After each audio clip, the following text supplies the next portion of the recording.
down for the drills. That's anywhere, that's anytime, you can still get pills. I'm aiming for wigs, so I'm aiming to kill. Set up in the men's, don't give a fuck, you can still get drilled. All I wanna do is crush that porn. My niggas them told me make peace before you go to war. I said fuck that, I wanna drill now and then drill some more. Smoke my man in the face, yeah that point got scored. Couldn't give a toss about law. Niggas no CP. More time if it was done by the 7, it was done by me. I ride for my G's, put my heart on the streets. So if you see me, that's not my teeth. So chat tough and I'm spinning round. Ask the ops how that spin the sounds. When I spin the bangs, try and know that's a nigga down. And where I'm from, we always know to keep things around. All the risks that the team be taking. That's why my nigga Nero's money. Salute Pat, salute Tyrone. Salute. Yeah, what's going on? Salute to the chat.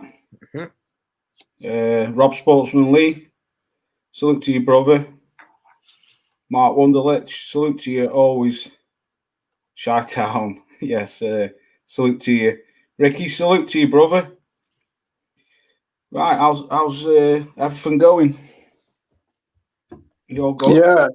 Yeah, good man. Yeah, I've just been watching boxing. I was just literally watching Ted Cheeseman, but I left because pretty much that fight's gonna go 12 rounds.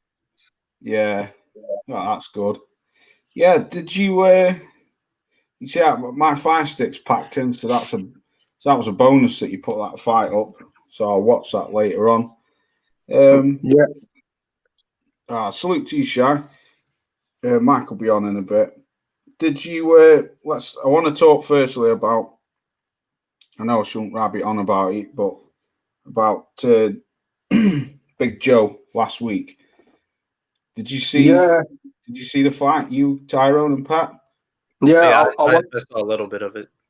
I watched the fight. I think on your channel, Pat. On your channel. Shout out to you. Yeah. Oh, thanks. I uploaded it. They might take it down, they might not. You know what it's like. But you're doing them a favor because they need all the attention they can get. Yeah, definitely. Yeah, because no one's really looking for Joe Joyce. But at the end of the day, it was a good fight. He hasn't fought for like a year, and it wasn't too bad. A lot of people said he was slow. I think it's he might be slow, but he's got one of the toughest chin in the division. So he's a big guy, and when he lands, it's kind of not night kind of stuff for me. But I watched the fight, Ross. Yeah. Now, just quickly, I just want to point on a few factors. Me personally, yeah, he was rusty. He was bound to be rusty and slow. Slow mojo. Yeah, he was slow. That's his trademark anyway, isn't he? He's slow. We all know that. But I mean, for being out of the ring for over a year, I salute to you, Mog. For being out of the ring for over a year, and obviously there's COVID, and he's had a short training camp. He's bound to be slow, isn't he? But for me, what I went back and watched his the fight against Lenroy Thompson.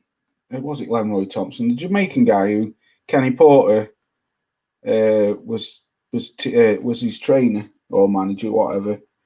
But I watched him in that when he was weighing in at like 250, 255, something like that, and he was a lot faster. And what my argument's been all week is. Hey, the OG's here. Salute to you, KQKC. What it do, baby? What it do? Yes, sir. Yes, You got sir. brother? Salute, OG. Hey, what's going on, P? What's going on with everybody? Oh, all good, all good. Through. Good. All Yeah, right. you were just in time. OG. Yeah. Okay. What's going on? Is, my argument, what's been with him all week is, if he has a 3-month training camp, a proper training camp. Who is that? Slow Joe. Now I know. Oh, hell no. We had to start it with him. Oh, no. You throw a punch on Thursday just to get there on Saturday. Hell no. Let me hear your argument. What you got to say, Law? Right. My argument is, OG, that I was watching his fight when he fought Lanroy Thompson a couple of years ago, and he was weighing in at I think he was 257 or he was in the 250 brackets. Mm-hmm. Now I watched that fight, and he was He curb stomped him. Yeah, but what I'm saying is he was a lot more faster than what he was obviously the other night. He's bound to. He's not fought in over a year, just over a year since he beat Brian Jennings. Now my thing is, if he has a proper training camp for say 2 or 3 months, and he loses that extra weight, can get back in the 250 brackets. I've heard stories of him being like really fucking dedicated in the gym and shit like that. I honestly believe, because he's going to go to Daniel Dubois, he's going to take the fight to him, and I honestly believe that if he's had a proper training camp, he's got a great engine on him, and the guy's got a good jaw as well. I think he probably will get beat. I don't know, but I think it'll be a lot harder than what people think it'll be. Now, if he goes in like how he did last week, then I think he'll get knocked out. Well, I don't know about knocked out, but I think he'll definitely get beat, because Daniel Dubois will be too much for him and too fast for him. But I suppose, in a way, we'll see what Daniel Dubois is like at the end of this month, because I think he'll be a bit rusty. Mm-hmm. But I honestly believe, like did you get a chance to watch Made Man's live stream, KQ? No, I didn't. Yeah, but go on, bro. No, go ahead. No, I was just going to say he said the same thing. He thinks that they're all popping up. Salute Stormy. He said the same thing. He thinks that he thinks that Joe Joyce will beat him. He says he's leaning towards Joe Joyce, basically because of his engine, his granite chin, and the guy can bang as well. But go on. Well, yeah, because see, when he was coming right out to the Olympics, whatever, he was weighing 255. Yeah. You know, and when he came in Saturday night, he was at 270. You know, yeah. And losing that extra weight, you know, you give you more mobility. You know that, and like you say, he got a real good chin. You know, now with his punching power, I don't know how they do that with weights on your hands or whatever, but he got to, step it up with the speed, because Daniel Dubois is going to throw more punches in him.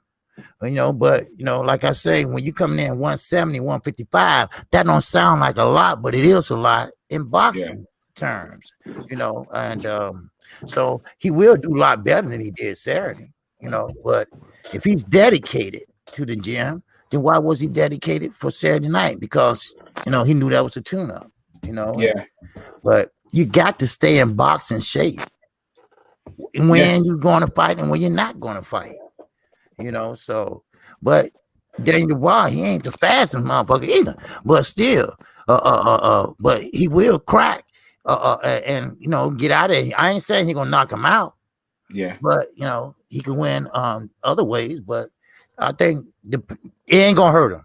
It ain't gonna hurt him to come in there at least 15, 20 pounds lighter. Exactly. Yeah. Exactly. So, yeah. Any of you other brothers got an opinion on it? I think he just the dude is just terribly slow, and he just lacks defense. I mean, you can have a little bit of defense against lower oppositions and stuff like that. People that's hand sanitize. I mean, sanitizing hand carts at your local grocery store. But he's just too slow. I think Daniel's gonna clean his clock out.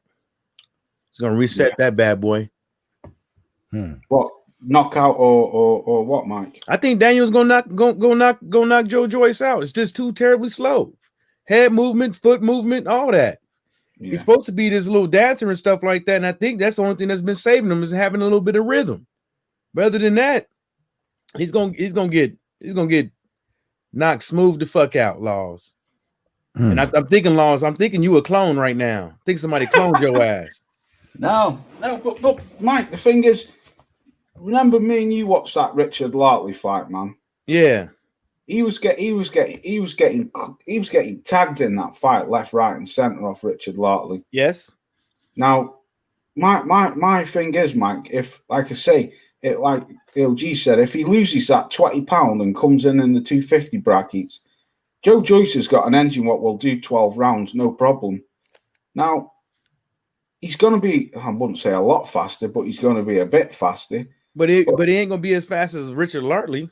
That's what I'm saying. Richard Lartley was is a lot faster than Joe Joyce. That's why he was getting caught.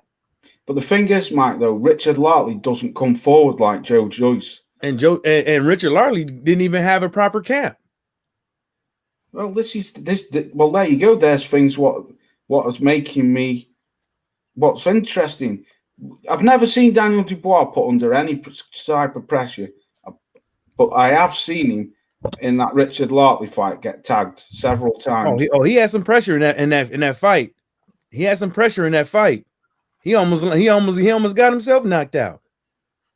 Now, well, that's the thing. Yeah, he was wobbling. He was wobbled. Yeah, a few times. Yeah, Stormy, over to you, bro. Hey, what's going on, fellas? Glad to see you guys, and thanks for inviting me on. What up, Stormy B? All right. What's up, Stormy? It's all good, brothers. Good to see you guys this afternoon. My thoughts on this have always been the same. Dubois and Joyce, believe it or not, they are at the level and at the stage of their careers where they should be fighting one another, just like several other guys around the various divisions. This is the thing, because it's the heavyweight division, anything can happen, especially in the heavyweight division. And I heard that a moment ago that KQ was talking about, being in shape. This is the thing that we're going to find out. It's one thing to be in shape, boxing shape, but you also have to be in condition mentally, okay? And what we're going to find out is which one of those guys want to be more than where they are right now. As far as their abilities, I think they're on par with each other. It's just that Dubois is a little bit more youthful, but that doesn't mean he's more accomplished. The guy don't move his head to save his life. Okay. Facts. Joe Joyce is about as slow appearance-wise as we could see. But I'm going to tell you something about speed. Speed is very deceptive. Okay. When a person has quickness, it does not amount to speed. You can be in there with someone and they appear to be slow, right? But when you're in there with them, you're figuring like, man, they're not as slow as I thought they were. In the heavyweight division, all the punch has to do is land. Doesn't matter how fast it gets there. Doesn't matter how slow it gets there. What matters is it arrives on time. So that being the key, you're talking about timing. Joe Joyce can time Dubois because Dubois is going to be aggressive. If you run him into something, it's over because the guy gets hit clean when he gets hit. Joe Joyce is accustomed to contact because he doesn't have much defense. It's his style. But remember, they've been putting Dubois in against guys that he's supposed to beat. This is a guy that going in, I look at it as 50-50. Whoever wins is going to determine why it wasn't 50-50. But at this juncture, I don't have any more to go on but the fact that they are arriving at the same point at a time that will define where they go beyond here. This is why the best have to fight the best in the sport. On paper, we could say whatever we want. But a guy could get out there, leave his hands down, be clowning like Tony Harrison did against Charlo and get knocked the hell out. Right. It can happen. You win in the whole fight and you do something goofy and get hit on the chin and your legs do that dance and it's all over for you. So you give both guys the credit of what they can do, but you don't hand anybody anything. What if Dubois hit Joe Joyce with his best stuff and Joe Joyce eat it up? Facts. Now Dubois has to deal with the psychological aspect of oh shit, I can't hurt the guy. I hit him with my best shit. You see, Just that like can Devontae change Davis about around. These are the kind of things you have to look at, especially amongst the heavyweights. So, as I've always maintained, this fight could be much better than what people may be giving credence to it. That's what I have to offer on it. Oh yeah. Yeah, you know, because Gervonta Davis did the same thing when he couldn't get Gamboa out of there. He almost had a fit, you know.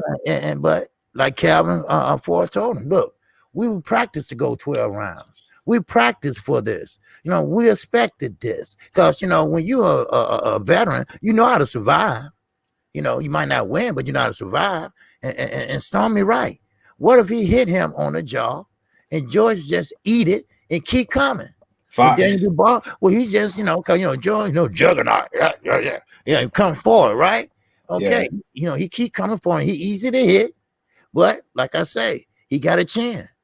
He might have a chin, and with Daniel Dubois, you're like, okay, well, what I do now? Well, you know, you got to go to Plan B. From what I one more thing about that, KQ. Remember when Ray Mercer and Tommy Morrison fought? Mm-hmm. Tommy Morrison had all of the he had all the momentum. Right. And they were talking about Ray was older and this and that. And Tommy was knocking all the guys that Mike Tyson had knocked out up to that point and everything. And they were really building him up. When he went out there and he blew himself out in 4.5, 5 rounds with Ray Mercer, they didn't know Ray could take the shots like he could. He took some hellacious shots from Tommy Morrison. Yeah.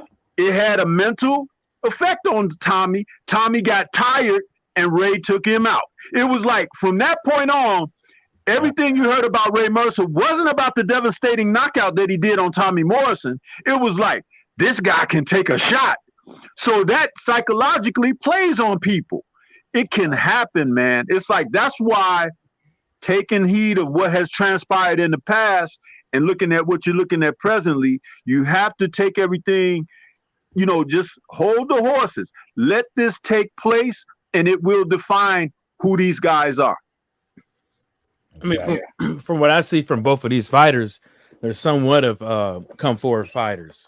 Same thing with if you look at Joe Joyce's last fight and his last couple of fights, he's a come forward fighter himself. But what I see with with Daniel Dubois in a lot of his fights, yeah, he does come forward a lot of the times, but he also knows how to back up every now and again and reset and re-gauge his plan of attack. He does that often in fights. He would literally come forward, pepper you a bit, back up, let you swing, counter a few punches, do it again and repeat, reset. And my whole thing is that these guys are both come forward fighters, and Laws said this before. That's the only thing that your boy Joe Joyce can do is time a punch. And the reason why I said that was right along with the one of his best attributes is that he has rhythm, is because that's what's been saving him. But the way I feel it is that, even with Daniel Dubois and all of his fights, which happened, a lot of them, people laying on the canvas and stuff like that. It's not like he just went up over there, balls to the walls, and trying to like literally get people out. He actually did it in a very how would you say, very good executed manner, to where he didn't get caught. Like I said, with that Richard Lartley fight, Richard Lartley is not really a bad boxer. The whole thing about it is that he didn't have that. He didn't have a full camp. I don't even think he had his visa until like a week before the fight to even get into the UK. So that should tell you right there. And I don't think that a lot of people account that Joe Joyce actually hits hard. And Joe Joyce hasn't even been in the ring with a lot of people that we could say that hit hard anyways. Like who has he fought that we could really gauge that this guy has a chin, but we could say that he's getting hit a lot because he doesn't have how would you say defense. yeah, we can also say it's the heavyweight division and stuff like that. But we also see a lot of heavyweights don't knock a lot of these fighters out as well, but they land a lot of good clean punches.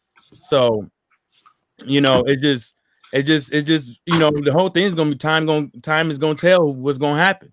And you know, I just think that from everything that I've seen, from what both fighters have, the level of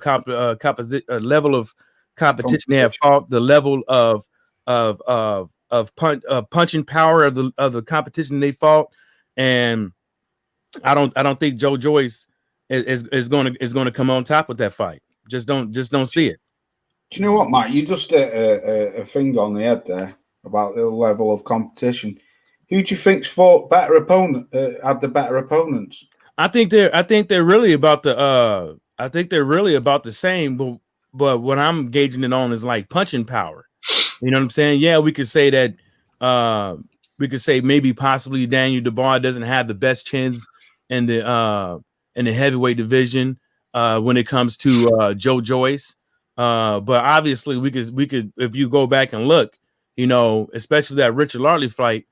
Richard Larley was landed some clean fucking strong ass blows and wobbled this dude.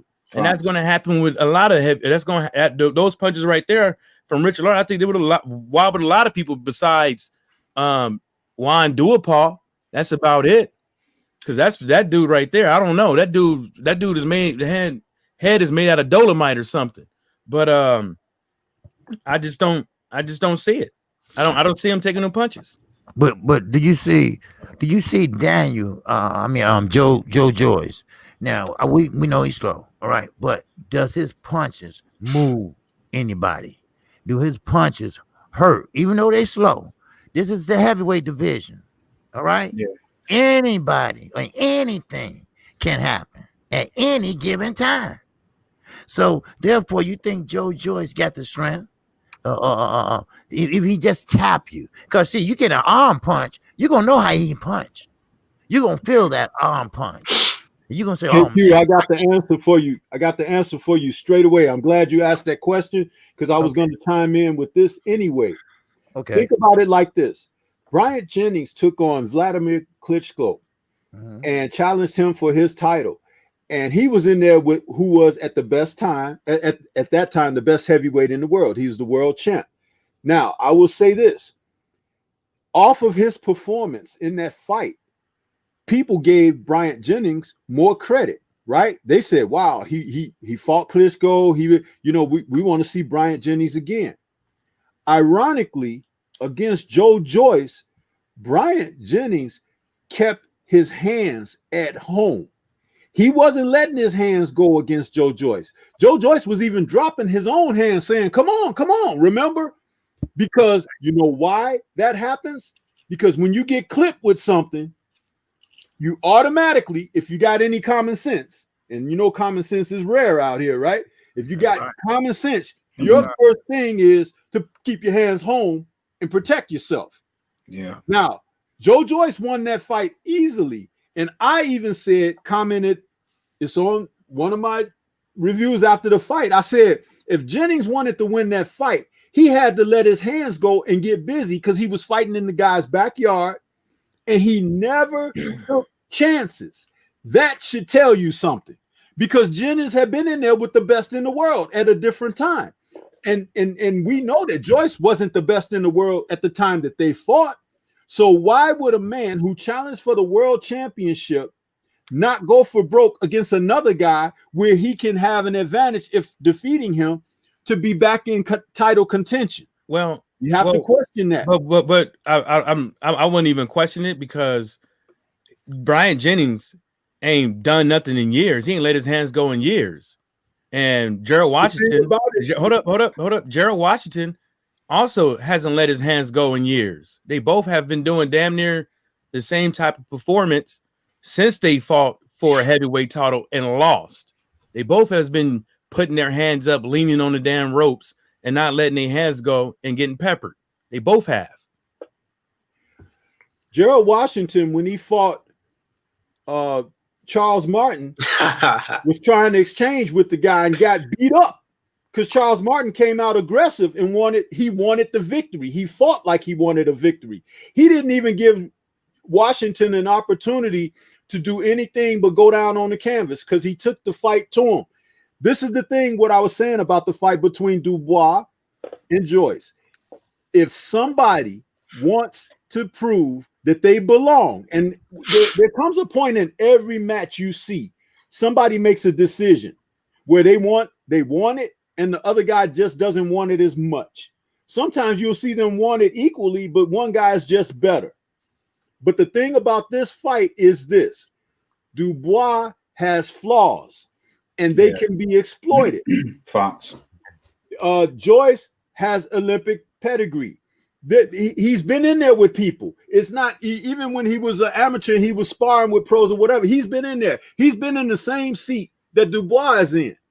It's not like he's going to see anything any different. And if he is the man that I think he could be, he would relish this opportunity because a victory over Dubois catapults him into a different place in one fight. The thing about Dubois, if you really look at things, yeah, he's a young guy coming up and everything. He's like the future as everyone handing to him. But I'm telling you, one punch on the chin, Emmanuel Stewart said this, changes everything. Yeah. I mean, just quickly, because I want to bring Pep and Tyrone in. But me personally, Stormy, as you know, I've spoken to you before about this. That's the mystery of what we were talking about earlier. What you said. What if Daniel Dubois throws his best punches at Joe Joyce and they bounce off him, and Joe can back him up on the ropes or just keeps coming forward? He can demoralize a fighter, can't he? You keep throwing your punches and nothing's happening. And me personally, I want to see what he can do if he's put under pressure. And like Steve. That's why these kind of fights have to take place. There are so many fights in each division that we should have seen by now. It's ridiculous because 20 years ago we were getting the fights because it helps separate who's who. You understand? And then it also puts people in the proper position to be title contenders. You don't need 20 guys that you don't have an answer for because they haven't even fought amongst each other. And that's what we have in the sport today. You look outside of Tyson Fury and Deontay Wilder, everybody else outside of them haven't fought each other with the exception of AJ has fought Dominique Brazil and Alexander Povetkin. Okay. And he lost to Andy Ruiz Jr. Who else is fighting? Dillian White, he lost to AJ years ago, but he hasn't fought any other top guys. So if you can't sort that out, everything is just on paper. That's why these men have to face each other. Facts. Pat, Tyrone, you bring in your thingy, and then we'll swap subjects. Yeah, I mean, I don't know. Like in my mind, I think Dubois is gonna win. But then when I look at Joe Joyce, he's a bigger man. He's got the chin.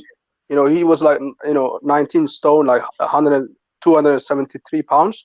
And he didn't even look fat. So, he's in good shape. And I don't know, what's Dubois going to do? When he lands and, Joe Joyce doesn't move, he's going to be in trouble. So, I don't know, man. This fight is a 50-50 fight. And I'm glad they're making this fight. It can go either ways. You know what I mean? So, I don't know. I keep switching. Having thought about the whole thing, I go with Joe Joyce because with the chin and everything, man, he's got a metal chin. That's all I got to say. Remember now, Daniel Dubois, he's still young. He's what 21, 22, something 22, like that. And Joe Joyce got a late start, and he's learning. He just got to move his damn head. But and a few other flaws he has, and that comes with experience. When you hit that deck and get up, you think about it. You might not make the same mistake again next time. It's levels. There's levels to this game, this sport. It ain't a game, it's sport. You don't play boxing, so he'll learn once he get older, once he get on his belt. But like Stormy say, That's why fights like this, to see where they at, to see how hungry they are, see how much they want them, right? Yeah. Then once you win, that's the easy part. Then keep on winning. That's the hard part. You see? That's what they have to do. Yeah. Yeah. Well, that's what I mean, OG. That's where I think I'm not particularly just saying that I think Joe Joyce will beat him, but I think Daniel Dubois will take a loss before he becomes a world champion. I mean, I honestly do. I think he's gonna. I think because everyone's hyping him up as the next best thing, and he very well could be. But like you say, he's got plenty of flaws. I believe somewhere along the line, he's going to take a loss before he becomes a world champion or a really good fighter. And I think that loss very might well come down to Joe Joyce. I've just got this gut feeling. I don't know what it is, OG. I've just got this gut feeling that everyone's writing Joe Joyce off, calling him slow. He's, which he very well is. But I just got a gut feeling that Joe's going to catch him. And I think he's going to be in trouble. And I think the reason, because like Stormy said, his amateur background, he's got more experience. The age might play a factor. I just see Daniel's, he's vulnerable, a bit vulnerable. He lacks experience and he's the younger guy, but you never know. He could blow him out of there. If he does, I'll come straight on here and eat my words. Well, you know what? No, I mean, that's a good point, though. That is, because like I say, Daniel's still learning. And like Buddy McGirt said, what's the best way to deal with speed? To go straight at it. Yeah. Joe Joyce, he goes straight at it. And he probably eat them punches and still come for it. And don't sit there and try to trade with him. Because Daniel Dubois is a smaller fighter. Exactly. The smaller puncher. So you might get caught with something. Your job might be on the outside. Yeah. So, and the way I've seen these two guys, neither one of them appear to really be inside fighters. They seem to be mid-range fighters. And if you got two mid-range fighters, somebody going to get backed up, because when they feel that power at mid-range, somebody's going to make a decision. Like I said, if they're smart enough, or I got to protect myself. Now, Dubois might go for broke, but then that might not be a good thing against a more experienced guy. Then let's not forget this aspect of it. Joe Joyce is a bigger man. Yeah, a lot bigger. He is. And you get to go in rounds, and that bigger guy leaning his weight on you and doing different things. If he knows how to handle himself physically, he can make this a horrible fight for Danny Dubois. I'm telling you, it's like there are things that can happen, but that doesn't mean it's going to happen. But what I'm trying to present is a picture of what to consider, all things on the table going in. Exactly. The guy who's going to want it most at the end of the day. I remember seeing Charles Martin beat up Gerald Washington in that fight.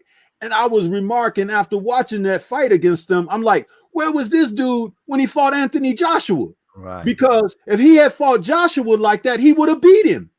Yeah. Because at that time when they fought, Joshua wasn't as experienced. And he was supposed to take that and use it against him. Maybe Joyce will use this opportunity to teach the younger guy a lesson. And when I say younger, I'm not talking about just in age, but in experience. Rough with you, hit you in the nuts, try to elbow you in the neck, do all kinds of things to you, talk about your mama in your ear in the clinch and stuff like that. You be like, do something to sit you off of your square. Has Dubois had that? We don't know. Most of the guys he's been in there with, they picked them to go in and they're supposed to lay down. Exactly. Everybody ain't gonna lay down, man. Now you think Joe Joyce will punch himself out?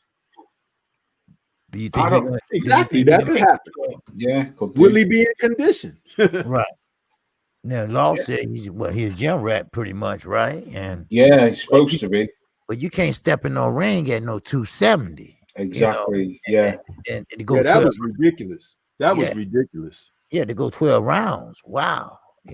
So 250 sound better, but that's what I'm saying, OG. That's what I'm saying. If he cuts that weight, if he can cut that 20 pounds and drop down to 250, 255, he's going to be in. You know, he's got 3 months for camp.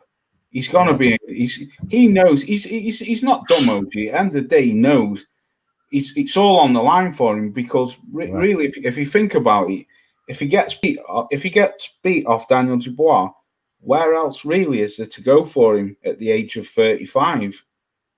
No, you guys make a great point there. Never in all my years of watching boxing have I seen the scales come into play as it has these past couple of years. These guys are just not, it's atrocious. You see some of the men and they get on scale and then they looking around at other people like, I don't know what happened. You know what happened. You didn't place away. You know what I'm saying? It's like these guys are coming in not in the best of shape. And whoever does, it seems they have the advantage. So Joyce, right now, he's fighting from a deficit because that 270, you think he's gonna go down after that? No, he's going up. He going after the fight, he went and ate some more and everything. So that's even more weight he got to cut. Right. You know what I'm saying? So it may not be, hey, the tail of the tape may tell the tale because it's like you get on that scale and you come in anywhere over 250 pounds. Hey, man, people better go and start putting their money on Dubois. Seriously. That's why I say when you're a champion, even a fighter, you always have to stay in not shape, but boxing shape. You know, because you never, that's first of all, training camp is, let's say, 10 weeks. You know, you're gonna spend 2 or 3 trying to cut the weight. Exactly. You know? And it's not the train, the promoter should be checking in on you. Gervonta Davis lost his belt on the scale. A lot of people lose their belts, just by not being the right weight. And that's the easy part. To me, it should be, pull away from the table. And exercise. But, some people, just can't control themselves. Some people are not meant to be big. Floyd, he never will be a big guy. Deontay Wilder will never be a big guy. It's just not in his DNA. He will be a tall guy. He just won't be a big guy. They just, but when you big like Joe Joyce, like Stormy said, you weigh 270 Saturday. By the time you, got out to the fight and went out to dinner or wherever, breakfast or whatever, you at 280 now. By the time you get back home, only the IBF has a rehydration clause, after you weigh in. I think it's 10 pounds. And that's the only one. So, he better be trying now. Look at Ruiz. Look how fat he look over there in the sand dunes. Shit. I was the same as fat ass. Spit your ass. Man. Okay. You fucking crease me up in the sand dunes. And you know what? And KQ just made another great point there. With Ruiz, when he fought AJ in that rematch, and they were like, oh, AJ really boxed him. And then people were questioning AJ, like, I wonder what he had that make his gas tank. He was able to go 12 boxing like that. It was because that fat fuck couldn't catch up to him. He was too fat. He couldn't do anything. He couldn't even put pressure on AJ if he wanted to. If he did put pressure on him, it was like maybe for 15 seconds around. He can't sustain anything.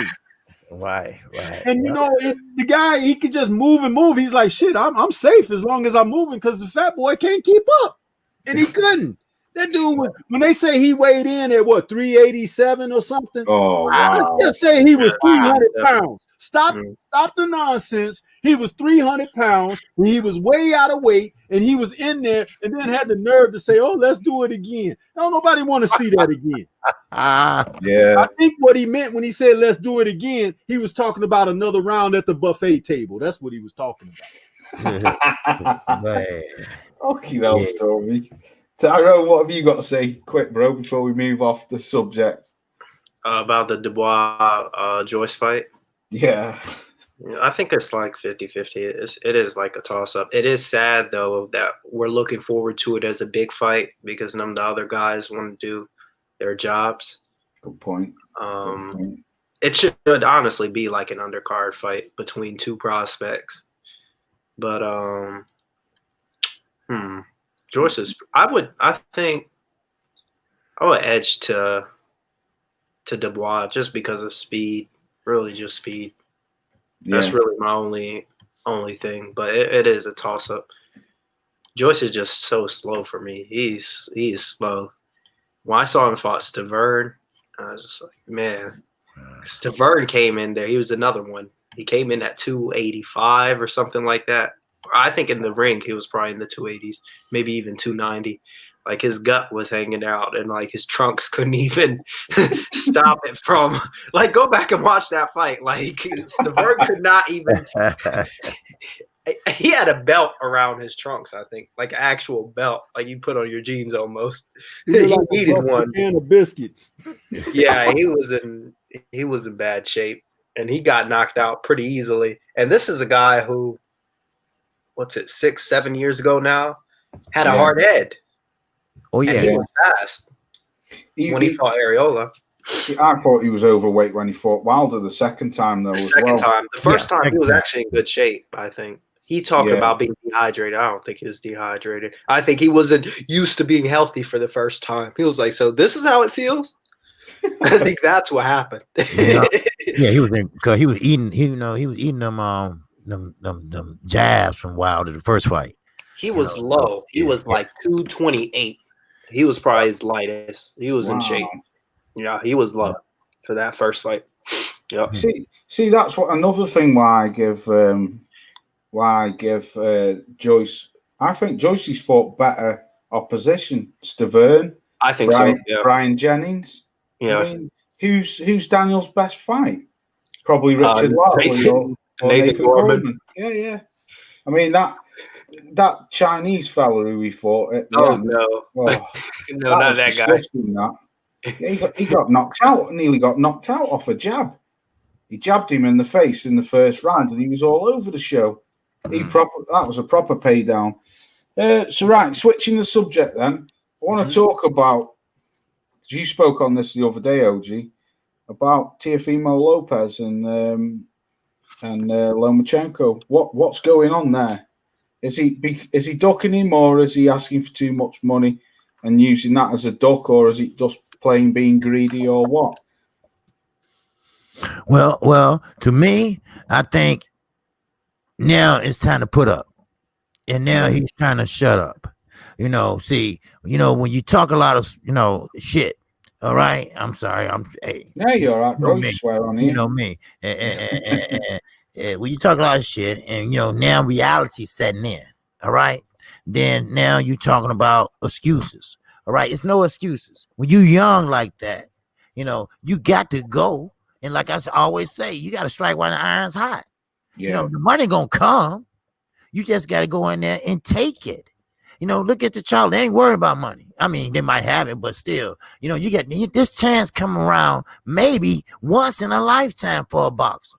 Facts. Now, the question is this: will he get exposed? Is he scared of that? Yeah. Or because you're not going to see no real money. Not this year, you're not. So this the best you gonna do.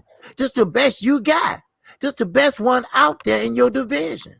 It's already been out there. You might as well go ahead and sign the contract and see who's the best. Now, you've been making videos. You've been saying this. You've been talking about this person. You've been doing that. Now, let's see. All right. Let's see what you can back up. That's what I'm saying. Yeah. So if you all that, then hell, fuck it. Go in there and do it. Do it. Make history. Or, go in there and get those belts. Because Lomachenko, he got his side done. He got all his I's dotted. He got all his T's crossed. So therefore, now it's his turn to get his side done. Lomachenko ain't worried about no money or who will. Look, we don't want to see the crowd. I ain't looking at the crowd. Exactly. I want to look at the fight. That's what I want to look at. So come on, let's see it. Tell me right. Look, there's fights like this gotta happen. The best gotta be fighting the best. Or we ain't gonna never see a Ray Leonard Duran. We ain't gonna never see fights like that. If everybody keep on saying, don't make tickets, don't make fucking dollars. I don't want to hear that shit. Come on. I mean, the money gonna come, but you ain't gonna never get to the plateau that a Floyd Mayweather got. That ain't gonna happen again. They ain't gonna let you get like that again. They're not gonna get bamboozled and hoodwinked again like that. So you better get what you can while you can. Yeah. That's the problem, OG. A lot of them think we are still living in them Floyd Mayweather days. Yes. But we're not. No, they ain't gonna happen no more. I'm not really. I mean, there's multiple factors. I'll be back in a minute, just going for a cigarette. There's multiple factors with this whole Teofimo thing, because we've seen this with other boxers and we stuck up for other boxers and stuff like that. But you know, if his view counts ain't been good, his ticket sales ain't been good. I haven't checked them. I said if they ain't been good. But I think a lot of these fighters out here, if fair and reasonable, wanted how much money they wanted for a particular fight and it never happened. And I mean, they don't get it. Well, that's just the way. I think that's just the way it is. Sucks for us, but they don't have to take. These fighters don't have to take what they don't want. Especially when the fighters out here feel like they can, force their way in for the title, for that mandatory position or something like that, or go out there and fight somebody else and make more money than that, or the same amount of money, but still have that fight on the table.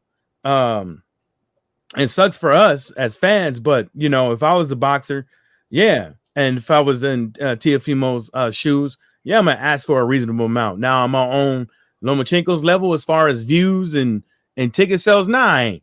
But can I be? Yeah. Does it take two to tango to bring in everybody and stuff like that, and to make the fights big and make them magnificent so you can get like big, huge numbers? Of course, but as far as what he asked for, I don't know what it was. But he knows this time, right now in this period, he's not going to get, but what you gonna get? Really? Well, ain't nobody really gonna make no real money. Well, yeah, that's true. But he's gonna. But everybody is getting what they, what they are given right now. So they saying, hey, this is what the fight is gonna do. Blah blah blah. We do a whoop. If it does more, we're gonna slide you some more ends possibly. But at the end of the day, I don't see a lot of these fighters out here making big money right now, and everybody know that. But 1.2 a million and some change for a Lomachenko fight, even during this time, I'm pretty sure Lomachenko is probably still getting about 4. Guarantee you probably getting about 4. Yeah, but the thing that Tio needs to look at too is what did he make for his last fight? That's not the point. Wait a minute. There's a point I want to make. What he made for his last fight, what they're offering him for this fight. If he whoops him, he's in a position to make more for the next fight. In other words, you have to see your way ahead of things. When you haven't done nothing, you can't get nothing. You have to do something, and it has to happen in the ring. Well, listen, the reason why I said what I said was because we can even put this in Wilder's shoes. We can even say, well, Wilder only made X amount of dollars before he fought this guy, so why should he get X amount of dollars for fighting this guy? This type of stuff happens all the time. What I'm saying is, as a boxer, yeah, there's a double-edged sword with not taking fights because that's what your bottom line is. That's what you feel like you are worth. You got to name and whatever you think you do in life, you always got to name your price. And I'm not sitting up over here knowing what he asked for. I don't know if it's reasonable. I don't know if it's outlandish. I don't know none of that. I don't even know what the contract is going to state, whether or not he gets more money in the rematch, even if he happens to win. Does he get this? Does he get that? What is the amenities in there and stuff like that? Did he get for winning? I don't know all that. I'm not privy to it. So that's the reason why I'm sitting back and just being like, what a damn shame. We missing out on the fight, but there's some factors and stuff that's involved that maybe this is the reason why it didn't happen. Yeah, Mike. Is it pay-per-view? It better not be, because I ain't paying for it. Oh, okay. Yeah, I just I'm joking. Yeah, I agree with you, Mike. I think it is their right to go, get after the money if they want to. No problem there. But we seem to be missing out on a ton of fights because of money. and that's okay. Not for me, of course, but I guess for them. But they can go out and ask for that money, but don't go back on Instagram 2 or 10 minutes later asking for the fan support and love and pocketbooks when they come to the arena. No, if you want to hold out because of money, that's your business. Don't come back and ask us when you need us, because you're not giving us what we want now. So why should we give you what you want? Good point. That's what I was trying to say about Bud Crawford. Okay, you want to be inactive. You want to sit down. You want to be inactive. Okay, you want all your money. Okay, fine. You don't fight. Okay, fine. Sit on that soapbox. But when it's time to fight Earl Spence Jr., when he got all 3 belts and just needs yours, all right, don't expect to get 50-50 because you ain't done shit in 2 years. Don't expect that. So don't even try to, I mean, you got to do something to get something, I mean, but, you're right. Don't go on Instagram and holler about this and that. No, then look right, the contract. No, we all know it boils down to, in financial, so that's why I look at, don't expect to get 60-40. You ain't fought in 2 years, because we talking about we only 6 months away almost from 2021, so now he changed his mind. I hear he's supposed to be fighting in November. Now opponent have remained to be named. Now I don't want to see no more green machine shit like that. Let's see some fighters that we know. Let's see fighters, somebody that we know their name, know what they about, something like that. There's a lot of fighters lining up to fight him. He just won't fight. He wanted the money, Well, I don't think Crawford ain't got. I don't think he ain't got a now choice. He ain't got a horse in his own damn race. Right. He's the breadwinner. He's a breadwinner for his brand and stuff like that. But he's not in control. He don't dictate nothing. That's why he didn't get that Pacquiao fight, because he don't dictate nothing. Right. And that's one thing I always say is that, as a boxer or anybody that's out there, there's a thing called trust but verify.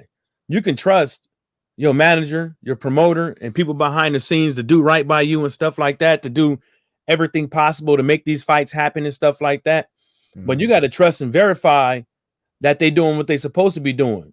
Because what if it ain't Teofimo Lopez's fault that it didn't go down like that, and somebody's telling him the wrong information? What if the same thing is with Crawford? You see what I'm saying? And this happens a lot to boxers. And then when they find out, they feel kind of salty. You know what I'm saying? And they going back and forth with promoters and managers on Twitter, arguing and stuff like that. And they come to find out their team is the one that fucked them, and at the end of the day, what Tyrone said, man, it just goes back to, like he said, man, people got to learn how to turn these damn TVs off. Turn that motherfucker off, get on your goddamn phone or your computer and stream that motherfucking fight.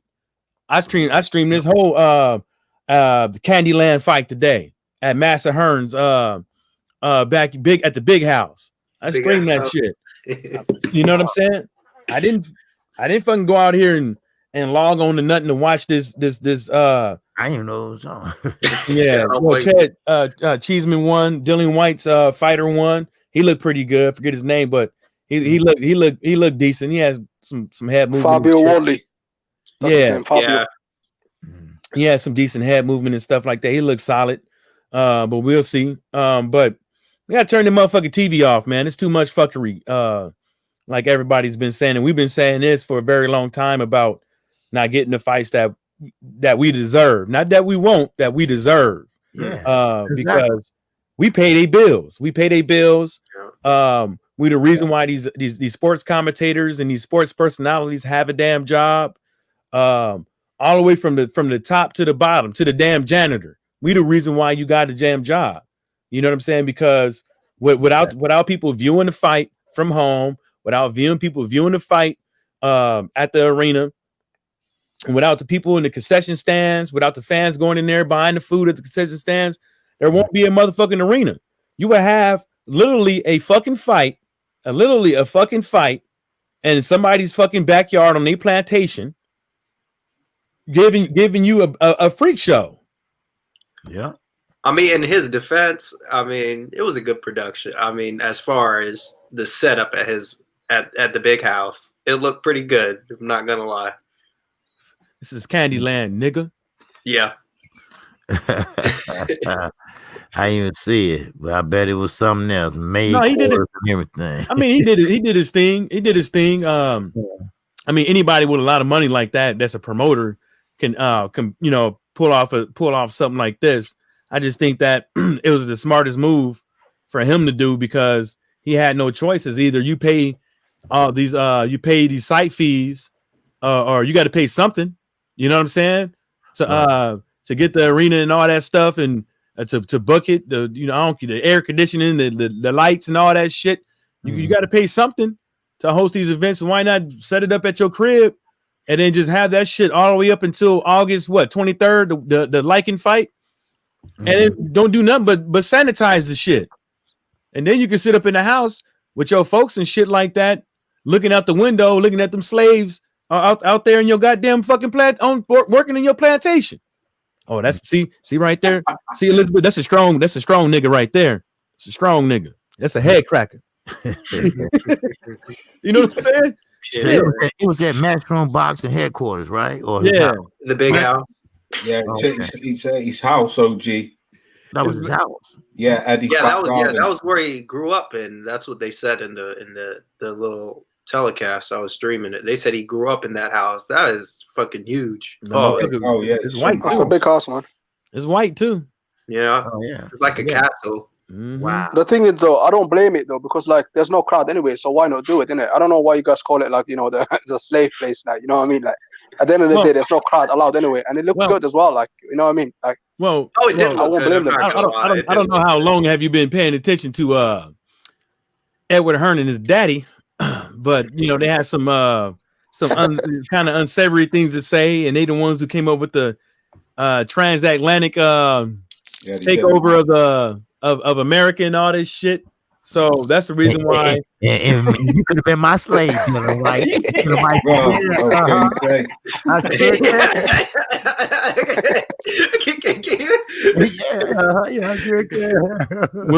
went from boy to Mister overnight. Shoot. Man. So that's why we say things like that when it comes to Edwin Hearn. He made the joke for himself. Some of y'all out there like to call him Eddie, but I call him by his real name, Edward. Who was that other dude? AJ sparring partner called him Uncle Eddie. Like literally, no, seriously. Yeah, he did. I forgot what his name was. No, that was him. No, that was that motherfucker. Lawrence Okolie called him that too. That was the other dude, the American dude that went up over there. Yeah, a dude from over here. Yeah, the Moten dude, right? He called him Uncle Eddie with his hands out, and he was over there leaning on him. What a shame. Wait, I gotta change my avatar. Yeah, but the thing is though, like, you know, even though like, you know, Eddie is what he is, but he still pays good money though. You can't really like, even though like he, you know, people don't like him, but he still gives good money, like, you know what I mean, like, because like look how much he pays, like, you know, White and AJ and all the others, you know what I mean? Well, let's put this in perspective here. When Edward Hearn came to America, he said that a lot of the promoters are overpaying their fighters, and that basically was the frustration that he was going to have to live up to expectations or go above and beyond to get fighters from these other promoters. And when it comes to Dillian White got it.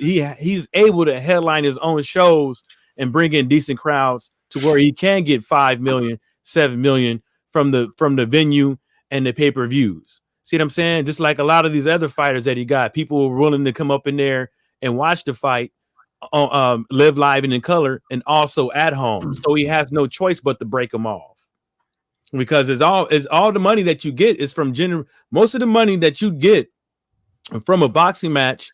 And this is what I gauge off of. If I feel like doing it at the time for an argument with other people who cares about what people are making, is not how many people that you jam pack in the sardine can to say that this is how much a fighter should get for a fight.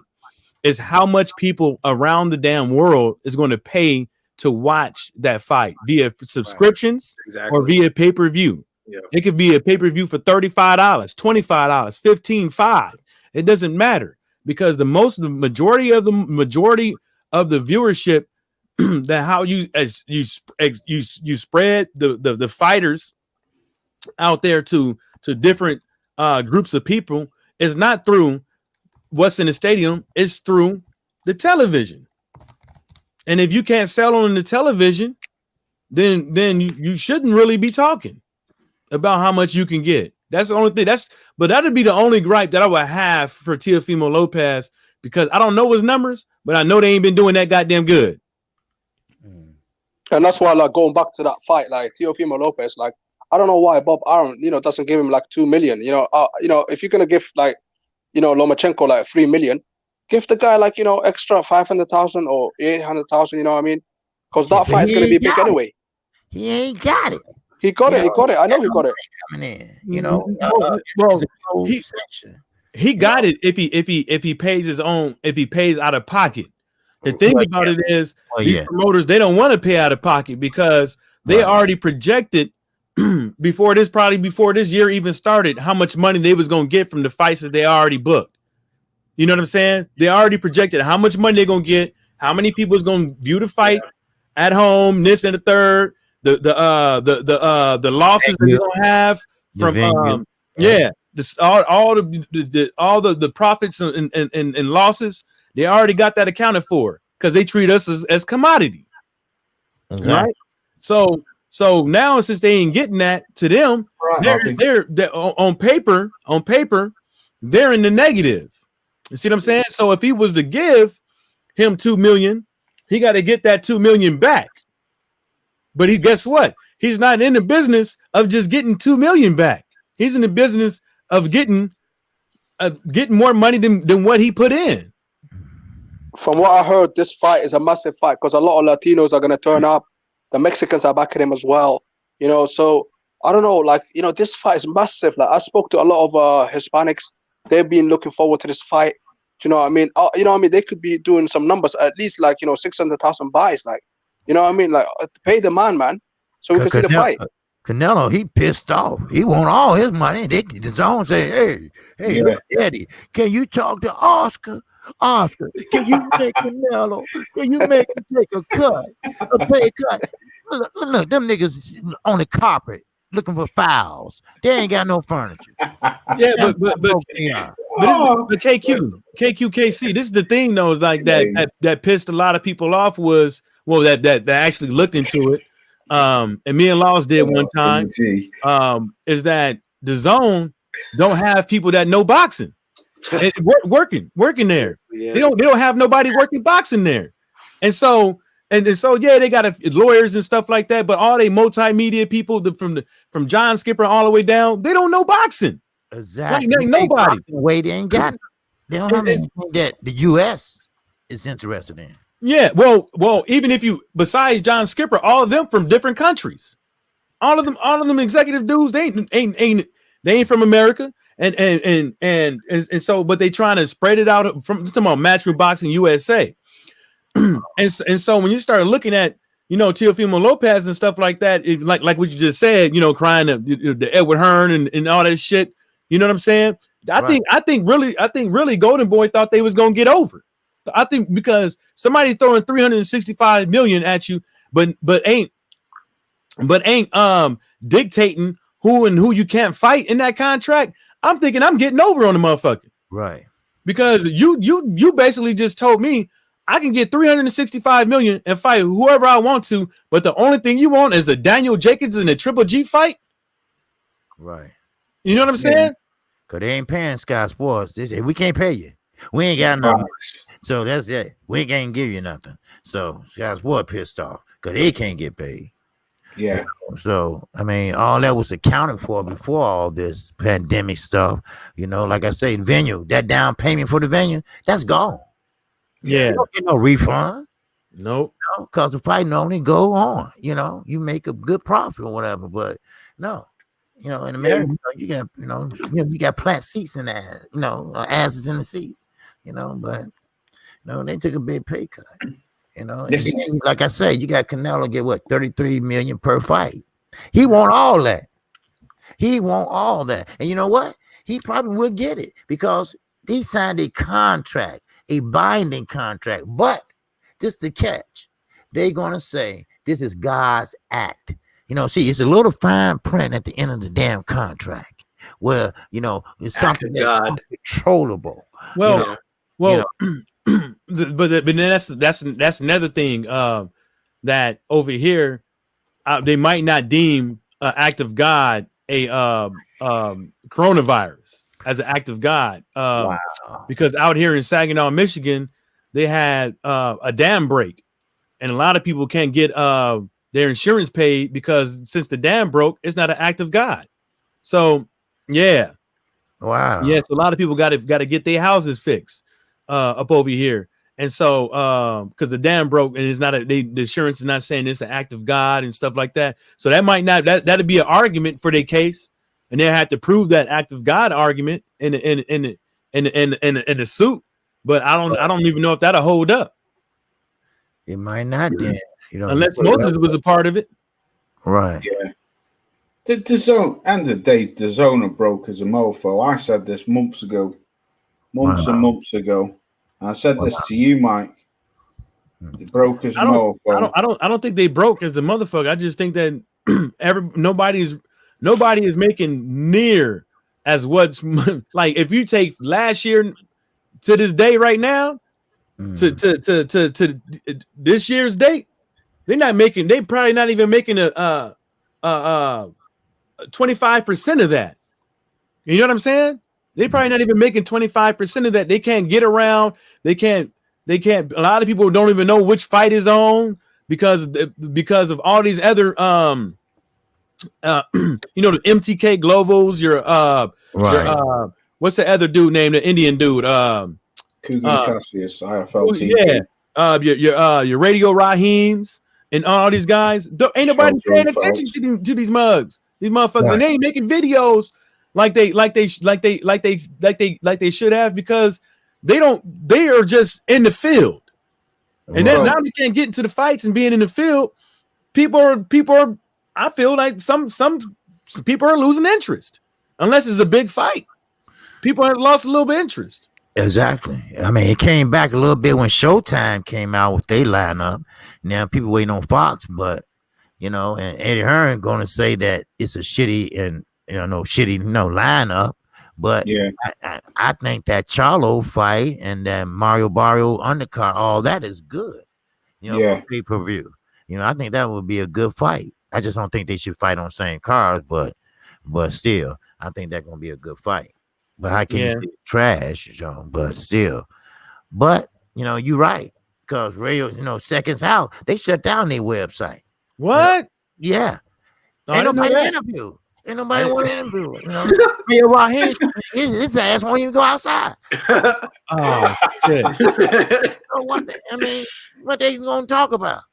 Oh, you see We how don't talking. y'all see how happy that motherfucker was when he got when the zone picked his ass up. Yeah, that nigga had on a suit and he was like shining, motherfucker, like man, like yes, master.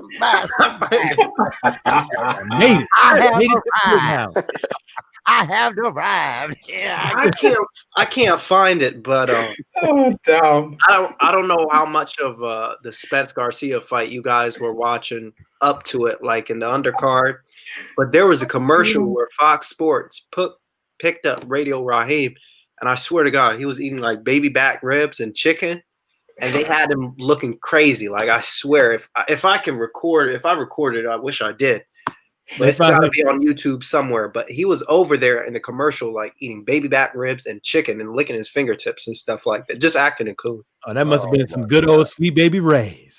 It looked good. he don't know Sweet Baby Ray is white. You know, He is. yeah, he from Chicago. Oh, shit, he got some good ass barbecue sauce though. Yeah, yes, sir. Yes, sir. He grew up in the inner city, you know, so that's why people, he know how to make barbecue sauce. Yeah, Yeah, he's from. If you read the back of the bottle, it tells you his whole story. I never did because I remember the only place that you can get it, Sweet Baby Rays, at one time when I was growing, it was the 99-cent store. Right, and moving on. Yeah. Yeah, and I was just like, damn, I don't know what they tripping on. 99 cents for this? Shit. Yeah. Sweet baby Ray, baby. Yes, sir. But yeah, Ray Raheem, he said, I have arrived, y'all. Look at me. I'm in the motherfucking ring. Right? I'm in the ring, and I'm about to say something. Yeah, that shit. Yeah. That shit. Yeah, Was he's home. Go on, OG. Go on, finish up, OG. You all right? No, I was just saying he was at home doing a 3-way conference call now, right? They all talking about what they used to do, right? Yeah, and this and that, come on. Yeah, I was going to say, because they were all on YouTube crying about it, weren't they? Michelle Joy Phelps, Radio Raheem. Right. Even Kugan Cassius was playing at one point for about 2 or 3 weeks. He was playing old interviews with fighters from like 5 years ago. Because I saw a couple of them, one with Tyson Fury. I was like, sure, Tyson Fury's bald. And then when I looked at the date on it, he just re-uploaded it from about 5 years ago. Yeah. I mean, I don't feel bad for any of these guys. I mean, they're out here losing money. That's on them. They knew the risk going into this business. I mean, they're going to be hated on by us because they tippy-toe around the questions and they hang out their asshole. I don't know how they breathe up there.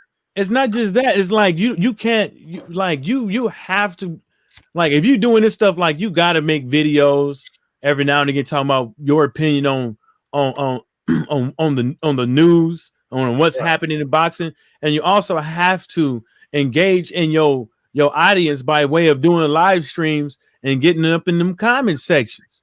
You know what I'm saying? You can't just be a one type of media guy and in this days and of age of social media.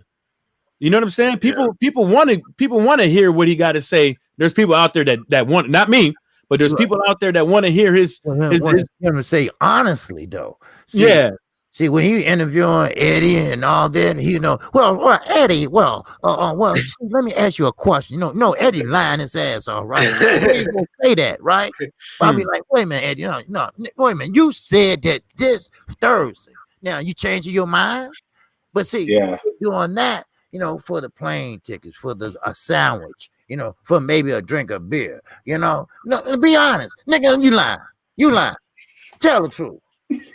I mean, when they first started, what they said when Eddie Hearn had the Indian guy up there 10 years ago, he had to pay him for boxing, like you were saying, KQKC, doing the hotels and stuff. They said they were running up room service and pizza bills like to the moon, like it was insane. Like the bill after the room service came, and they couldn't believe it. I mean, these guys were eating so much for being reporters.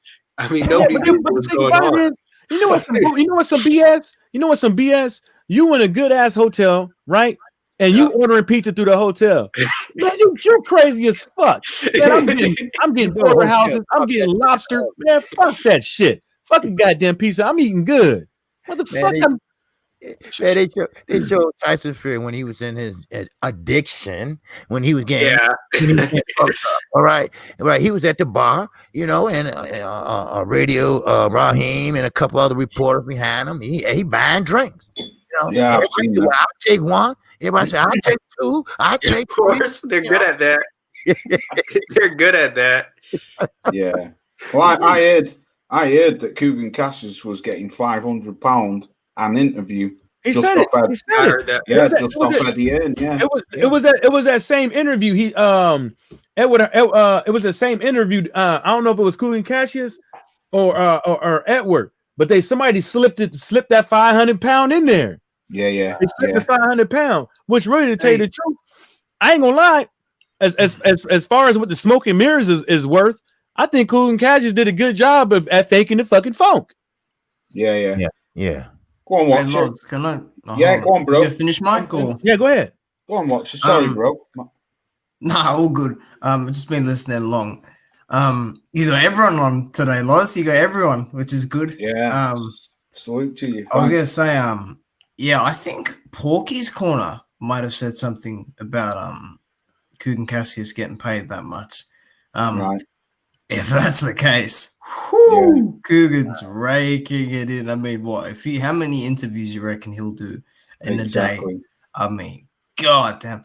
But look, Michelle and Radio, I mean, they're all idiots. I mean, you know, even Radio, like, I mean, he had the audacity to be on the Joe Rogan podcast, and he's like, remember that interview with Wilder he did, and like, he was like complaining about it. He was saying, you know, I was trying to ask, but you know, he told me off, and then I took the blame for it. But it's still controversial, and it's like, what are you talking about? Why are you on about? You asked a stupid question, and you got yelled at for it, and that's it. And then as for, I mean, Michelle's just being crybaby, and Coogan's just, you know, like Mike said, he's not engaging with his audience. You know, you see his audience making fun of him in the comments. I mean, it's just ridiculous. You know, I don't get it. And I saw Eddie Hearn's backyard as well. That was a bit. Well, it wasn't great. Wow. Yeah, I gotta see this. I think that that Cheeseman fight was all right. I thought it was a good one. I mean, I missed that. I saw Fabio Woolley. I just don't know how nobody was knocked out. Seriously, Yeah. I don't know how. Pep said it. He said it was going to go 12 rounds. I didn't think it was, but he was right.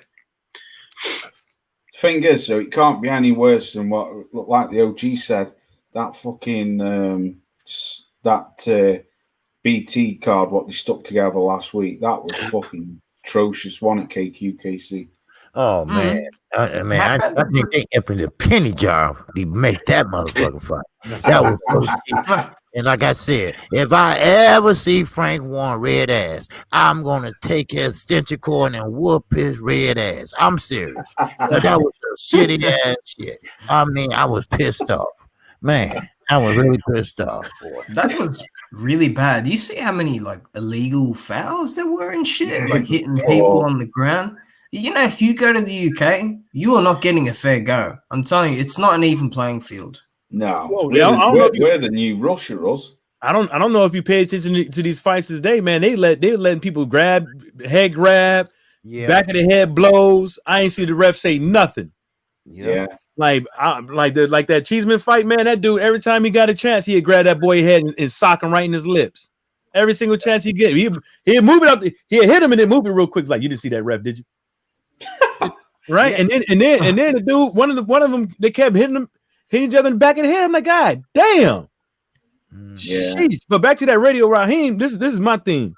The dude's been in the he's been in the boxing game a very long fucking time. Yeah. Very long time doing interviews.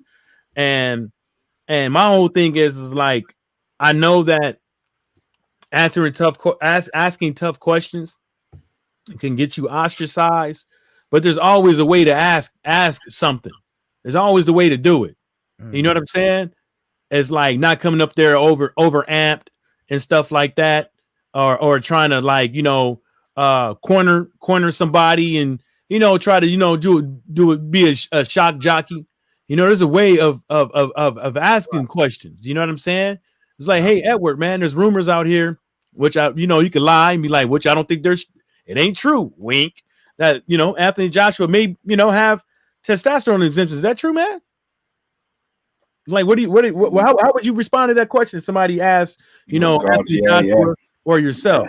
You know what I'm saying? Because, you know, a lot of the fans out here just want to hear you guys take on it because, you know, my followers, you know, they say, you know, Anthony Joshua didn't answer the question with a yes or no. There's always a way to ask these fucking questions without being like, hey, Edward, man, what's up with Anthony Joshua and that motherfucking testosterone exemption? We all know he been cheating, nigga. What's happening? Right. Yeah. I asked them some shit like that. They be carrying my ass out of there, right? I be like, ask a question, Eddie. Ask a question. Somebody ask him again. Somebody ask him again. Keep my ass out of there. But yeah. But if Stormy is still listening, I'm just curious about, like Mike was saying, about the illegal blows, right? I see it happening in USA and the UK, and the ref is not taking points. I mean, yeah, you might say they might break it up and say, okay, no hitting behind the head. Okay, they do it right again, then again and again. Low blows too, and they put your head down. You know, they push the weight on. You know, like Fury did on Wilder. and some people might go down to the ground so they won't be weight on them, but the referees are not taking control like they should, And there's some, I'm still listening, and yeah, I was just, chiming in, listening to what everybody had to offer. But yeah, this is the part where it comes back to something that I have said on countless streams of my own, in my own videos and everything. These trainers today aren't shit, man, because the trainer has to go and get a message to the referee. And there you go. Sometimes that will call attention to the situation when your trainer takes control, because the fighter has you understand? He's trying to protect his life, and he's trying to accomplish whatever his plan is in the match. So he has only a certain amount of focus and the direction where it should be placed. That's why the trainer has to get out there in between the rounds. When the fighter first come down, he has to tell his other seconds, listen, when this round ends and our guy comes back to the corner, you guys start giving him his water. I'm going to talk to this ref. Okay. And you get out there and you get in that ref's face, because the cameras are going to see you. You're going to say, son of a bitch, whatever, how you want to communicate to him. Look, enough of the holding behind the head, enough of the low blows, enough of this or that or whatever. We're not going to take that, or my fighter's going to retaliate. You've already put him on notice, right? And guess what? The ref will pay attention. If he doesn't pay attention and you send your fighter out there to do some things tactically to take it in your own hands, you will see a change in the match. But the referee will, if he's not acting on a fair accord like that, the trainer has to do something. When Evander Holyfield was fighting Michael Dokes many years ago, Michael Dokes, it seemed like his game plan was to distract Holyfield with a lot of low blows beneath the belt. In the first couple of rounds, he was hitting Holyfield so low that one of the final blows, the ref had called time. Holyfield stood back and pulled his trunks open, looking into his trunks like, man, this dude. So Lou Duva told him when he came back to the corner, he was like, he hit you low, hit him back low, hit that son of a bitch low. When Holyfield went out there that next round, he hit Michael Dokes with an uppercut in the cup that it was almost between his legs.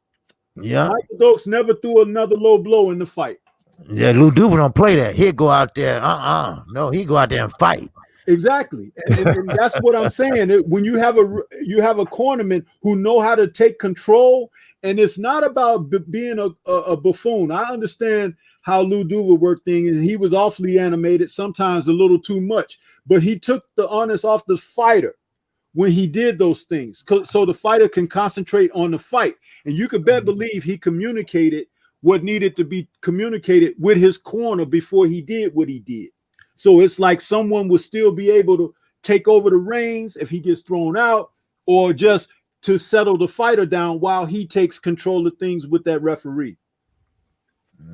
Okay. You gotta speak up, in these situations. I mean, look at the Wilder fight. There were countless fouls by Fury. I mean, I think Jay maybe should have, gone to the ref, and then in between the rounds, and Mark give the advice to Wilder.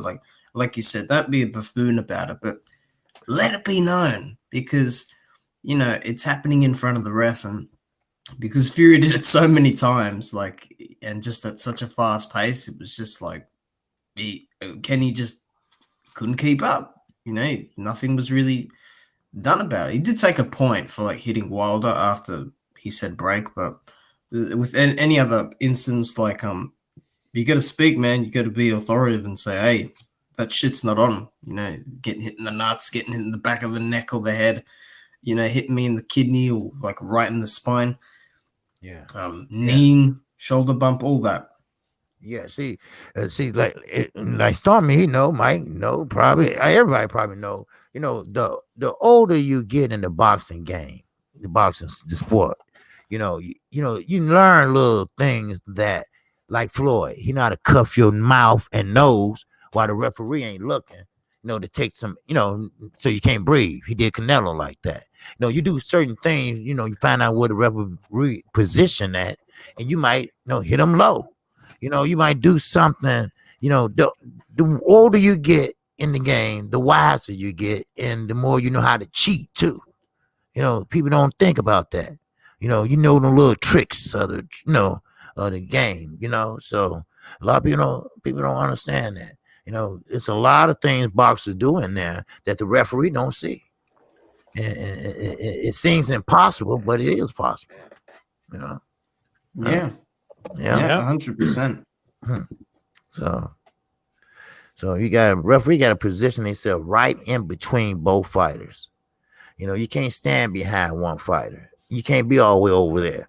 You know, and no offense against the man with one leg, right? A short leg and a long leg, right? But you got to get in there and break these guys up. You know, I mean, yeah, he can hop and shit, right? But you know, when you got a big guy, two big heavyweights that's tangled and clinching, you got to get in and break them up. They ain't gonna break themselves up, especially when you tired. You know, heavyweights, you know, you get tired around the 10th round. You know, so you got to get in there and break them up. And I don't know, it seems like referees don't want to take control. You know. Yeah, I remember Eddie Cotton used to really get in there. Yeah. Like I think with I forgot who did Lewis and Tyson, but I'm pretty sure it was him. But he was like 6'5" and yeah, he that got was right Cotton. in there. That was Eddie Cotton. Oh, that was Eddie Cotton. Okay. I mean, I thought it was, yeah. And go ahead. Sorry. I'll let you talk in a sec, mate. Yeah, I mean, he got in there early on, like really early on. And he was warning Lewis, like, don't lean and don't, hold, don't initiate clinch. So, yeah, go ahead, Mike.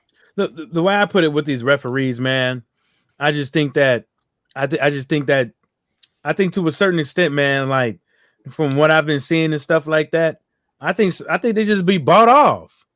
I think they just be paid off. I don't know if it was with a couple of dinners of a free vacation. I don't know what it is. Because you see some fights, the fighter can't hold. In one fight, this one particular fight where if this fighter was to get in the inside or hold, there's going to be a problem for the cash cow or the fighter that you want to win, i.e. AJ and Dillian White. But even when I looked at this fight today, if it was a tables would turn on the other dude, they wouldn't allow that shit. You know what I'm saying? They wouldn't allow it. If the tables would turn with Deontay Wilder and Tyson Fury, they wouldn't allow that shit. You know what I'm saying? They probably told Wilder before the fight even happened to watch them fucking hand slaps and back of the head blows.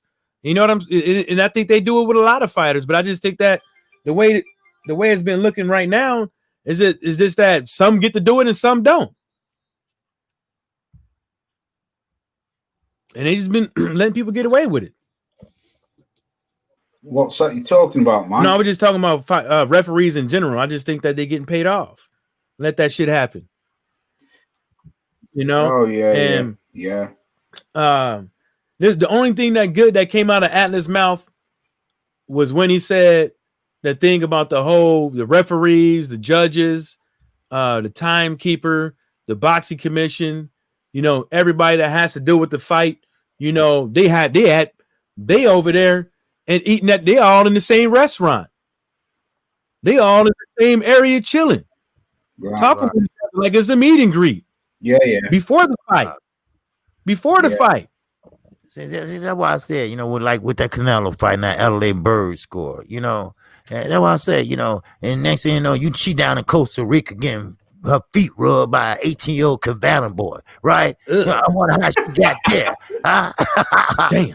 You know what I mean? See, Robert ain't doing that at home, right? So she went down there and got it done. Free up, go with the boy, promotions, right? So, and you know what?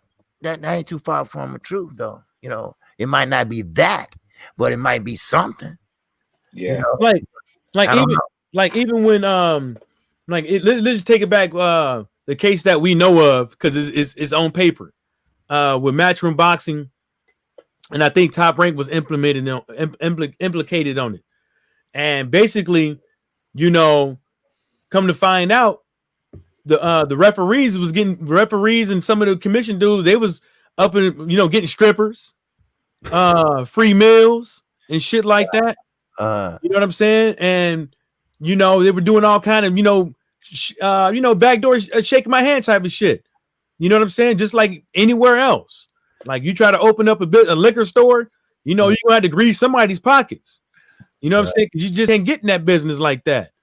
No matter how much money you got, right? You got to get approved for the liquor license to even buy it, right? So it's the same way with these refs. They know what they're doing with these refs. They sliding them. They sliding. If it ain't money, it's a stripper, prostitute, or it's something. Free vacation. They're getting a kickback. Not all of them. What I'm saying is, I seriously think this shit happens because you can't say a fighter, I don't care what era it is, could come into the ring with plaster on his gloves and nobody catches it but the other team's trainer. Yeah. You can't say that type of shit does not happen. You can't say, let's bring it into right now. Let's just say that one we know we could prove, and because we got haters out there that like to just talk shit. Dillian Whyte did some shit that was not legal with those gloves. You can't do that shit. You can't agree on you have to put on paper on what boxing gloves you guys are approving to be worn in that match. Right. And you switch it up at the last minute without talking to the other team, without approval from the other team. But you probably go talk to the commission or just Edward Hearn. He said, yeah, man, it'd be okay. Blah, blah, blah, woo, woo, woo. Right? And you go and do that and nobody say nothing. But you clearly circumvented / violated the rules, but then nobody say nothing about it. Somebody got to be getting something. Yeah. Yeah, for real. For real. Yeah. Well, I mean, like, you know how I will go off about Dillian Whyte. I mean, he's a bad cheat, man. He's a bad cheat. And, like, even this fight coming up, I'm keeping my eye out on things, things pre-fight, because remember when he weighed in for Rivas? I don't know if you guys watched the live weigh-in, but I watched it, and he went in some back room before he went into the weigh-in, and he looked really pissed off, like he looked really angry and shit. And I think it had to do with UCAD. But like Mike said, I mean, like, they don't want to bring this up, man. Like, roles reversed. If this is an American, like, I mean, if it's someone like Miller, I mean, he's under the bus anyway, because, Don't tell him, I was going to say. Yeah, speed bump, though. That's a big ass speed bump. But like Wilder, I think it's because how Wilder is, just like how he like is really confident and like really, outspoken, really strong. They'll take that to him because they love to protect their fighters. These people, and when I say these people, these UK people, they're very protective of their fighters, and I admire that. Like, stand by your damn fighter, man. Stand by your fighter. Exactly. But let's be a bit real about it. All right, your boy got in there. I said this before. Some light heavyweight named Daniel Aziz, who I've met. He's a good guy. He said, our gloves got mixed up with Dillian's. I'm thinking, you're telling me Dillian, who wears Fly, got his gloves mixed up with your Lonsdale gloves, which is not a brand that White ever uses. White uses Fly a lot of the time. You're telling me that they got mixed up. My friend, Rivas' team just wasn't fucking let known that those gloves were going to be used, and he still got in there with gloves. Yeah. Yeah, and then another thing, I don't know if the last time you guys been on there, but if you go to the UCAD website, man, I'll tell you what, well, with cocaine and clenbuterol and all that and all that other shit these motherfucking rugby players getting caught with, woo, they ain't showing them no love. They ain't showing them, they giving them the raw diggity dog. They giving them at least 2 years. You get at least 2 years. 2. Good. And when it comes to boxing, when's the last time y'all seen somebody pop for anything? Like, let's just say it's Billy Dope Sanders with what was that? New York State Athletic Commission with them. You didn't hear no 2-year ban. Fury got popped for an Antwerp loan as well back in 2015. Yeah, but he had some other shit too. When you read that shit, he had some other shit in there too. When his ass got caught, I think they tested him for he had the Baltimore. cocaine too, and he tried to blame. It was some silly shit like say, oh, this is the reason, you know. Then he got on the cocaine and he depression. I think he popped for both of them, damn near at this, well, in the same time period. Shit, the cocaine made his ass crazy. Yeah. Oh yeah, it did. Yeah. Well, I think Focus Ball. I don't know if you know the channel. He's got a good channel, an Expert Genius. He was talking about the Nandrolone, and he was saying like, because you know how Tyson Fury's like written that book on his mental health and everything. Like he was like showing like cocaine does this as well, but he was talking about like Nandrolone, like how that like if you don't take it for 2 years, he said he knew someone after they had like got off Nandrolone for like 2 years, stopped taking it, like they bloated up, they put on all this weight, and they got really like angry. They had all these like mood swings and shit, and those are the symptoms that Mr. Fury himself undertook, which is why a lot of people question was it genuine? You know, him saying that he was mentally ill and all. But and as Mike brought up with Billy Joe Saunders, you can't cheat, man. It will haunt you. Like, you know, even Chris, you know, Loz, I'm sure you know Chris Eubank Sr. Yeah, right? Of course, yeah. He brought it up in an interview, right? And he said you can't cheat. You just cannot do it, period. Because it will stick with you. It will stick with you. You know, it's just fuck, man. And the audacity, like Billy's an idiot, dude. Like he's like, oh, I never took it. Dude, you can take steroids or a PED through a spray. Like there's many ways of doing it, you know? Yeah, of course, yeah. Yeah. Yeah. Hey, go on. But like, you know, like I try to tell a lot of people, man, with old Tyson Fury, man. You know, I told folks that I don't think I was saying this shit leading up to the Wilder versus Tyson Fury fight, the first fight. The first fight, I was trying to tell folks, man, this dude is just a freak show. He ain't got mental health. He's just a hey, look at me type of guy. He tells a joke. He got to look at the crowd to see if they fucking react to the fucking joke and shit like that. He's not that. And then, you know, when you start looking at his career and stuff like that, I'm not saying he's a bad fighter or nothing like that.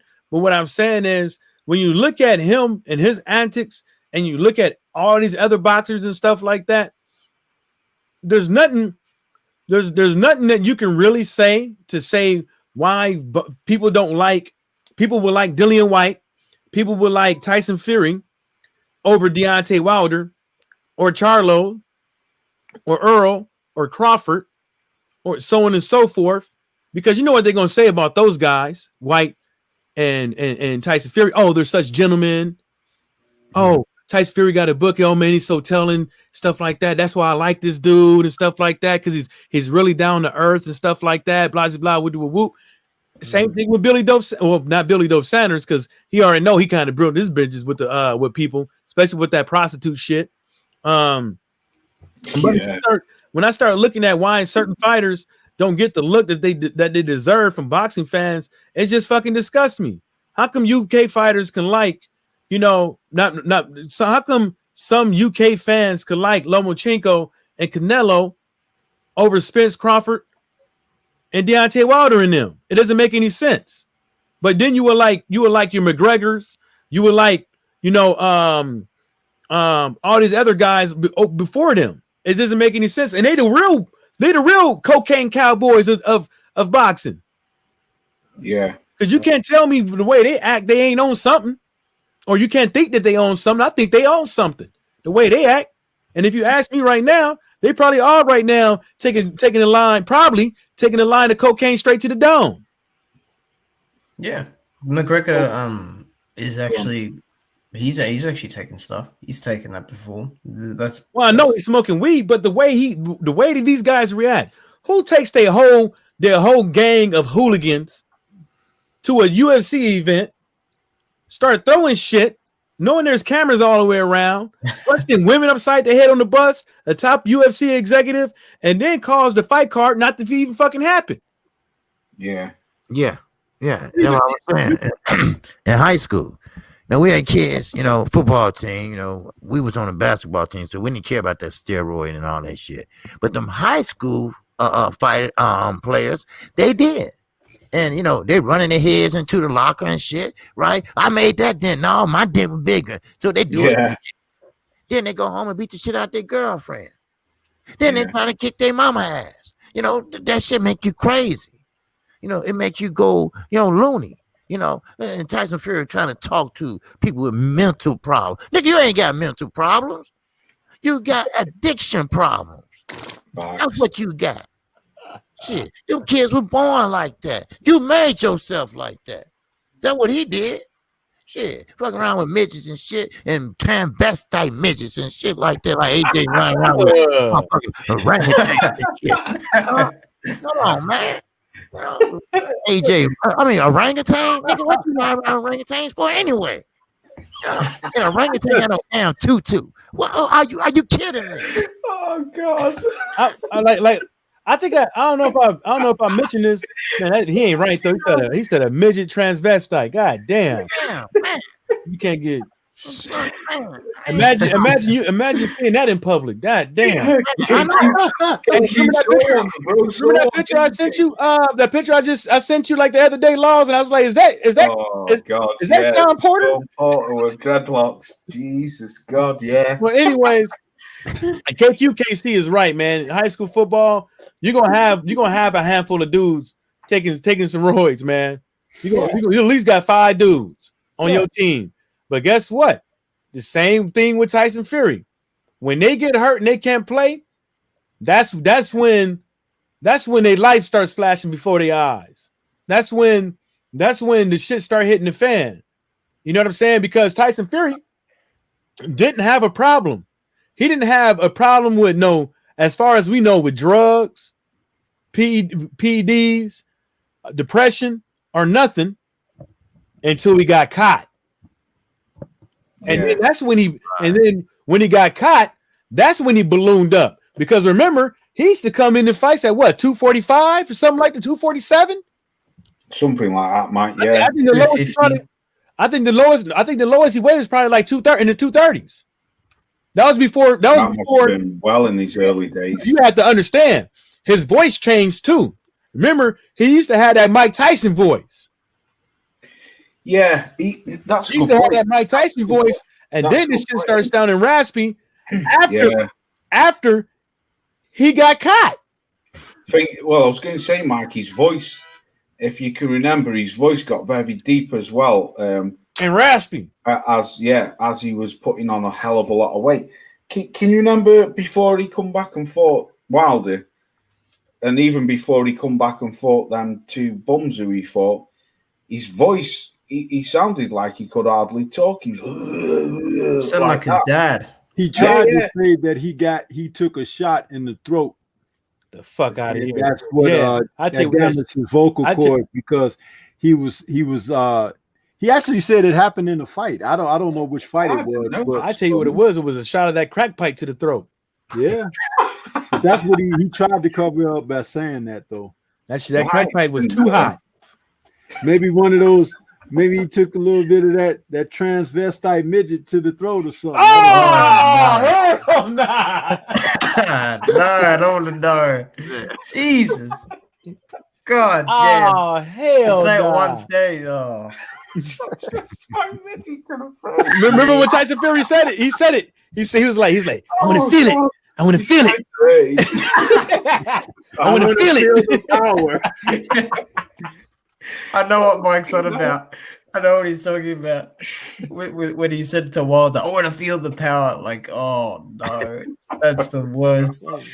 You know what, man? Tyson Fury did a really, really good job at fooling people. Like, he's a sharp dude. He really is a sharp dude. Like, man, I mean, because at that time in 2015, 2014, he was getting booed at a lot of his fights. You know, when Joshua came along, he was kind of stealing his thunder.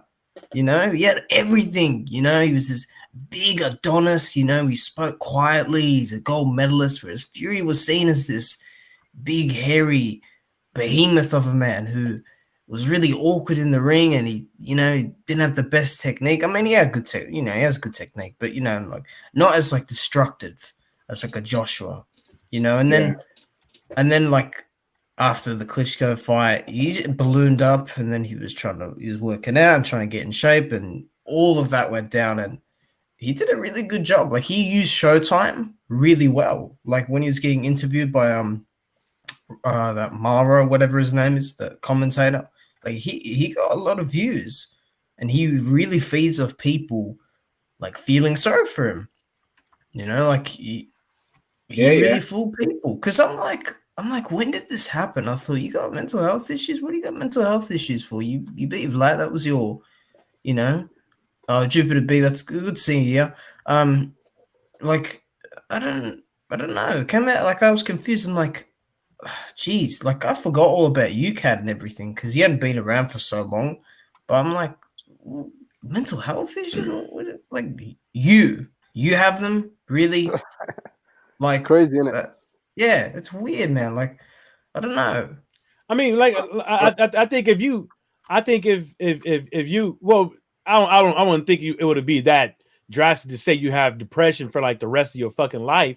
But if you were on top of the world and you had everything in your clutches, and then you lose everything overnight, you're gonna feel some type of depression, some type of stressor, something, something that's gonna make you, feel real down about yourself. Well, yeah. But my whole thing is that, like KQKC said, is like he did it to himself, and there was only one way to get out of that when you do things to yourself, is to meet it head on, and just deal with it.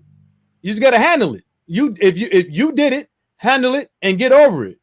Don't sit up over here try to create these goddamn pity parties for all these fake ass Twitter accounts, for all these motherfuckers to pull your chain on Twitter and stuff like that because they just want to see you win by any means necessary. They don't care because they damn for sure. I've been saying this. Me and Law's been saying it for a very long time. I think since like last year that he should have been already had a loss on his career. And ain't nobody sitting up over here that's supposedly called themselves worth the damn in the sport of boxing. These commentators and these sports personalities don't want to. They would talk about boxing corruption and stuff like that, but won't talk about the things that's did right in front of them. They don't want to even say, well, it does look like it appeared that Tyson Fury's glove was halfway on. It does look like Tyson Fury was that, but since we don't have no official thing and stuff like that, we just gonna leave it at where it is. You know what I'm saying? We're gonna wait until we hear further things. You're not gonna hear nobody say that computer raw shit with the WBC should have never happened. It should be nothing in your system. There's nothing in your system that's gonna help you compete over the next person. I don't care how much is in your system. If it says zero tolerance, if it say nothing, then you shouldn't have that. You shouldn't have them because even 1% of something that can help you out might help you with a win in the ring. Exactly. Now, Alejandra Jimenez. Now, that character right there, what the WBC did with that character, and what the WBC did with all these other boxers that pop dirty that don't happen to be fucking Hispanic, they get put down in they get ostracized real quick, talked about real dirty and shit like that before they even get their fucking facts straight. Exactly. Marcilio Suleiman been in the boxing game since he was in fucking diapers. He's been around the boxing game since he was in fucking diapers. He has seen and heard many of fighters say hellacious shit from killing one another, eating people's children, fucking people's wives, all kind of shit, blowing the house spot up, the club up, all kind of shit. But you're gonna try to go up over there and have Deontay Wilder apologize? Right. He ain't the only one that ever said that shit. Exactly. What was that for? Suleiman, look how they did Friends on. They took forever to get her belt back. Because they talk about Jimenez. Well, let's see what she got to say. She ain't got shit to say. She dropped dirty twice. What she got to say? I'm sorry? I mean, no. Give her the belt back. They should have did. You're right, KC. They should have did that like immediately. Like, right. Because somebody like, do you have to literally do the Austin Trout and actually sue? Yeah. Do you actually really gotta sue to get what's yours in boxing? That's the only way. Yeah, it's like you either got to have concrete proof before, like that day of the fight, or that person is a cheat, or the person just got to pop, or people got to, somebody got to sue. Somebody literally got to fucking sue to make shit right. Yeah, man. Yeah. It's sickening. You got to. She damn near. She probably was gonna have to sue. Waste all the money that she didn't make in the boxing ring just to get her belt back so she can get that money in the future. Yeah. And it don't happen to other. This does not happen. It's been consistently. Let's not be. I hate to say it. I really don't like doing shit like this, but it's only been happening to black fighters. It's only been happening to black fighters, especially with the WBC. It's only been happening to black fighters. Oh, you pop, you gone. Or you try to have a fight and you don't piss. We try to make the fight happen because you're a Mexican. So let's move it to Arizona. Yeah. Well, say no more about Canelo, isn't he? How many times he popped dirt and he's still fucking levels. He's the cash cow, innit? They can't say nothing about him. You know what I mean? Like they only gave him like 6 months ban, which was his training camp anyway. So right there you go, exactly. P. Man, according to the WBC, Canelo could swim underwater and not get wet. Yeah. You know that, man. Mauricio Silva, he's just fucking. Oh man, like, did you see that time when like Mayweather's like, nah, man, I'm not using these damn gloves, you know, for Marcus Maidana. You know, I can feel my knuckle, this and that. And then that Mauricio's like, WBC, and you know, he's like shaking his head, and he's like got his hand on his head, like keep. Oh man, that guy, he's nuts. I thought that was disgusting because even on the video, like you can see like how easy it was for them fingers to like indent the damn glove. I don't care if it was horsehair or it was foam. I don't care what it was made out of. It shouldn't be that damn easy for you to press no goddamn glove in. Like no force. Like he just poking it and it's just like going, it's just sinking in. Like why would you want to wear gloves like that in a fight? Yeah. This is why you want to wear the gloves in the fight, because you know you can't win without them. You can't win without them. Yeah. You need. Go ahead. No, you finish, Mike. Finish. No, man. I'm just saying. It's like you need that what is Space Jam? You need that Michael Jordan special drinking water bottle or something. you need or that one fucking movie with Little Bow Wow with them beat up ass shoes. You need them. Yeah. And they do need to. This is what needs to happen. They do need to switch the rules, because some of these rules do state that you can wear used gloves. You can wear used gloves up to a certain X amount of rounds. And I think Nevada's one of them. You shouldn't be walking in no professional fight. You should be using used gloves. No, because they're supposed to collect those gloves after each fight. Yeah, but you can read the rules. They get up to like what? 36 rounds, 36 rounds? Oh, right. So you telling me they could be using the same glove? Like that's like it's losing its pattern, though. Like, do you know what I mean? It's then there. It's that's what the rules state. You can get up to 32, 36 rounds under Nevada. That's what it states. Wow. Y'all can go out there and read the rules. If I'm wrong, I'm wrong. Because you can hurt your hand or you can hurt his jaw. You can you can use those gloves on the heavy bag and 36 rounds, whatever. You could still bring them up, because when you hit the bag with gloves, that shit breaks down.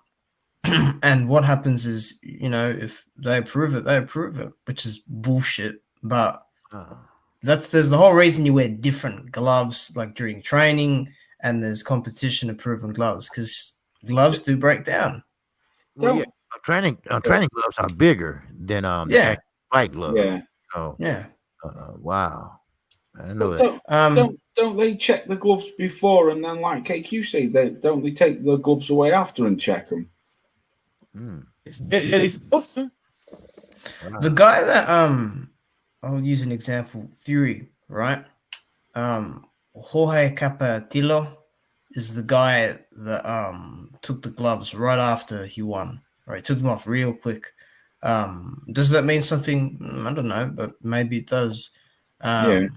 But yeah, I don't know. That's fucked What up. do you expect, man? What do you expect? Well, I know some fighters, want their gloves off, and when the fight is over with, cut it off, but not right away. Sometimes wait till you won, motherfucker. First, then raise your hand, then cut them off, or while you waiting on them to tally up the score, something like that. But right away, wow, I don't know. Well, that'll sort of explain why Dylan White went back to his fucking dressing room with his gloves still on. Wow. Oh, he did? Yeah, after the Reavers fight. Oh, yeah, he ain't supposed to do that. Yeah. Did you know that, OG? Yeah, after the Reavers fight, he never took the gloves off, which if you actually watch Dylan White's fights, 9 out of 10 times he always has his... I won't say 9 out of 10 times. I'd probably say 7 out of 10 times after every fight, he has his gloves cut off. Oh, no, you're right, Loz. Yeah. You're right, Loz, because in the Chisora fight, he took them off. Exactly. In the WAC fight, he took them off. Yeah. I didn't see any denting in the gloves. Like, the gloves look fine, but, I mean, it is... Yeah. It's but fishy. You watch... It's 110%. If you comb through YouTube, you will find that fight. If you can find the full fight, I don't know if Sky have still got it, but I've seen it up. I watched the fight myself anyway. When he beat Oscar Rivas, this is where a lot of people come up with the glove controversy. When he beat Oscar Rivas, he never took the gloves off. He did the interviews in the ring after. He walked back to the changing room. He still had the gloves on. Wow, somebody slipped. Commissioner should have grabbed them gloves and put them in a bag. That's how they're supposed to do. Put them in a bag when they get them, Yeah. Did you put them in the bag? All right, they put them in the bag with that money that transferred hands. That said, God damn. Okay, you in the clear. That's right, Stormy. That's straight up. You got that bread? Yeah.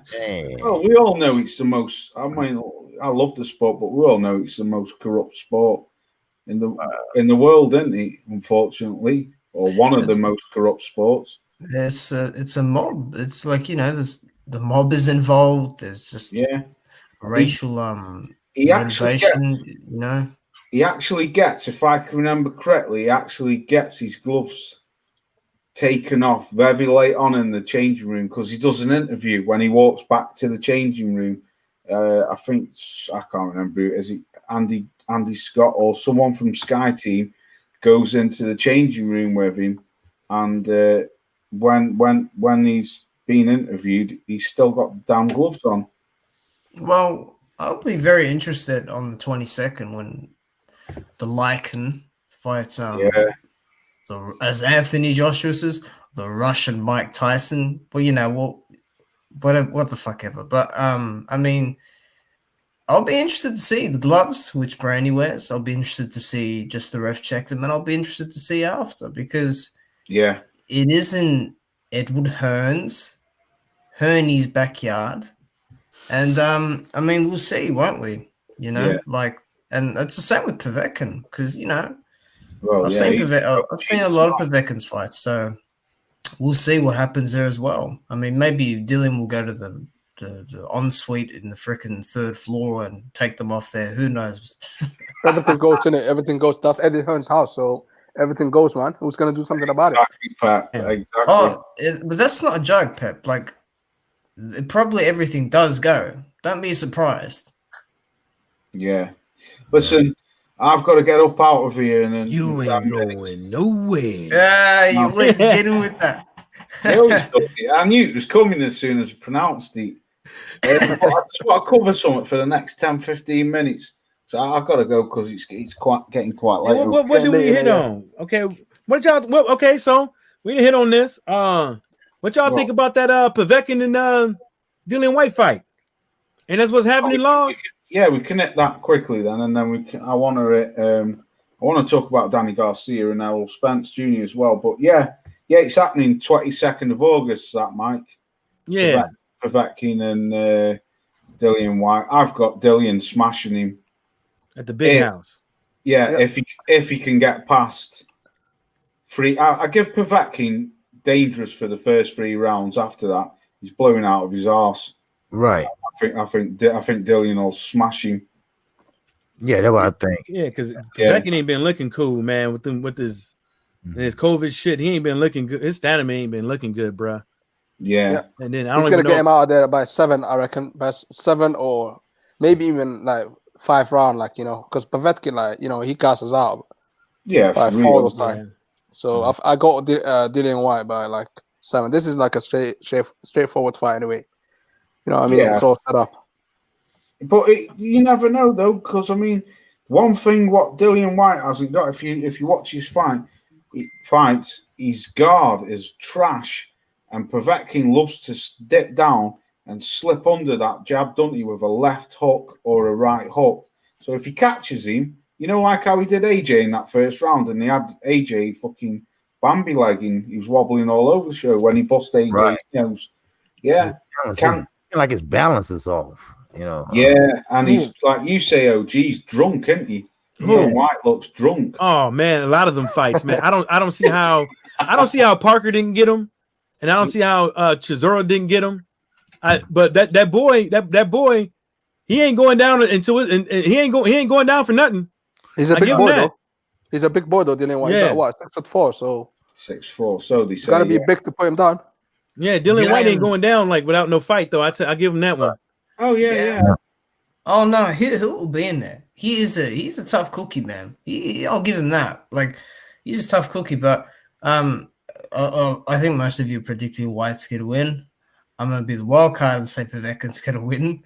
Not just because I want Dillian to lose. And this is not a hate for Dillian, because, you know, of all the shit I talk about him, I know people have met him. I've been to his gym in Brixton, so I followed his story. It's sort of motivating to me, at least, with how he has made it, right? But Dillian, my friend, you're gonna lose. You know, you've been talking about Wilder, you've been talking about Fury, you've been talking about Joshua. Hell, you've been taking shots at Chisora again. I mean, that's never ending still, which really surprises me. But Dillian does things, and look, physically, Dillian's superior to Povetkin. He's longer, he's heavier, he's stronger. Knuckles dragging the ground. Does he have power? More power? Maybe in the left hook, but everything else, I'm not so sure. I think Povetkin can stop him. I think he can stop him. I think those short uppercuts and hooks, you know, I think they're the kryptonite for White. He hasn't improved on defending those. Joshua caught him with the uppercut and knocked him out cold. Rivas dropped him with the same shot and managed to get the short hooks in. And that guard, man, that guard is just not tight enough. It's just he's always getting his ear busted. He's always getting clubbing hooks hitting him. I think Povetkin will get it done. I think he will upset Dillian. I think he's going to upset Dillian. And look, can Povetkin run out of steam and can White get him out of there? Yeah, like that's reasonable. But, you know, I got a 55-45 Povetkin. I think Povetkin's going to get it done, man. Do you think it's early? Do you think it's early, though? Do you think he's going to do him early? Because Povetkin is good, like, you know, like the first 3 rounds. Right. I think he's going to get him. Rounds. Yeah. I think he's going to get him mid, like you said, because what White likes to do is take a rest on the inside. He just likes to sit there and not throw. You can't do that with Povetkin. Like he'll hit you with those hooks and he'll put you on the floor pretty quickly. Takam did the same thing. He rested. Yeah, he got slapped. True. Yeah, he whacked that out, didn't he? And Takam is much more physically conditioned than White. He's got a better engine. You know, he can probably take a shot better than White. That's a very good point. Takam's always in shape, isn't he? Yeah. Oh yeah. Joshua had a hard time with him. Yeah, he did. He did, OG. Yeah, because he was ducking, and you know, AJ was overshooting left and right. You know, because he was a taller fighter, and he was fighting small. Takum, you know, he broke his nose as well. I think AJ struggles with them smaller fighters. I do. I've always thought that. Yeah. That's why he struggled with Andy Ruiz as well. He's Yeah. small and a fast counter puncher. Yeah, that's why he danced around that motherfucking ring. Yeah. And then he came in overweight, so he was like, shit, too easy. Yeah. Well, that was Andy Ruiz's fault. Yeah. Yeah. He said, fuck it, this is too easy. Shit, I'm about He to was get this content with bread. life, though. And He then was I'm about to content with meet life. Carlos Takam outside the ring and eat a few kebabs. You know he owned his own kebab stand. He was content with life, and he had a lot of money in it, so he didn't care. Yeah, He didn't win that's any- what I mean, Pep. That's what I mean. He got, like Stormy always says, he got sloppy, he got lazy. He just thought, I'm world champion and I beat him easy before, so I'll do it again. And it just obviously didn't pan out. I don't AJ think he cared. I don't think he cared. Like he had like what over think, 20 million like- or something. You know, he don't Yeah. care. The 3 belts, whatever, whatever. And I don't count the IBO too much, but he thought that he made it. Okay, Yeah. I'm a champion, and that's not forever. I don't know what he thought. Okay, they gave him a Snicker belt, right? I don't know if he ate the belt or what. I don't know what he did. But when you sitting there, you sparring, and you trying to sneak in a burrito when your coach go to the bathroom, Ah, shit. and that means you ain't really dedicated. You just want to go for a plane ride. You just want to get, notary, be notified. Come on. Hey, KC. Uh-huh. This motherfucker sparring with Menudo in his goddamn water bottle. Yeah. He didn't give a shit. He didn't give a shit about that payday. That's it. And the funny thing about it was that, like, I tried to give him the benefit of the doubt, but the motherfucker just didn't. That's all he had to do was just come in. He didn't even have to like spar. Like, yeah, of course you got to spar somebody to get them legs for them rounds right. But you didn't have to do no heavy sparring. No. All you had to do was just come in better shape than what you is. Right. So the next fight that you have later on down the world, you ain't got to work as fucking hard to take off some to get in real good, better shape. And for him to be a fat dude like that, for the Anthony Joshua first fight, he was good. He had stamina. Yeah, he was good. Hands and everything. I don't. He's hungry. Yeah. Oh, he was hungry. All right. Yeah. I think And I really believe Anthony Joshua's team changed their game plan when he weighed down 11 pounds, when he saw how fat his ass was. They said, this is what we're gonna do. We're gonna box from the outside, because he's gonna run out of gas in the first round. Yeah. Yeah. He busted his face anyway. The first round, anyway, he busted his face. His eye open. In the first round. So he was a bit wary as well. In the ring walk, fellas. Yeah. That's fucked up. Do you know what though? Do you know what's an interesting fight though? What I would like to see, I would have liked to have seen Dillian White versus Andrew Ruiz. I think that would have been a good tear up. That. Hey, your hide and seek champ called that Andrew Ruiz, and I didn't hear nothing about that after that. Who's that? Char. I think Char. Was it Manuel Char? And one of them dudes. Manuel Char, go sit down. They ain't gonna make nothing doing it. No. Open up their mouth. It was one of them. It was Char. Char actually has called him out, and that guy's a fraud. He is one of the biggest frauds in boxing. No, Why not take that belt? Take that shit off him. Strip that motherfucker butt naked. He is not a fighter. He is not a fighter. He is a disgrace. I bet you become a movie star up over there. Fox watcher. He'll be a little Bollywood movie star after he gets his ass knocked. After he gets his ass knocked out by somebody. How was Manuel Char held that WBA regular belt for so long? Oh, Mahmoud, man, they can't even. Somebody got to be washing somebody's hands. Ain't no way in hell you could. It's not possible. Yeah. Somebody got to be washing somebody's hands, and AJ and them got to be in agreement with it. And AJ and them, got to be in agreement on it.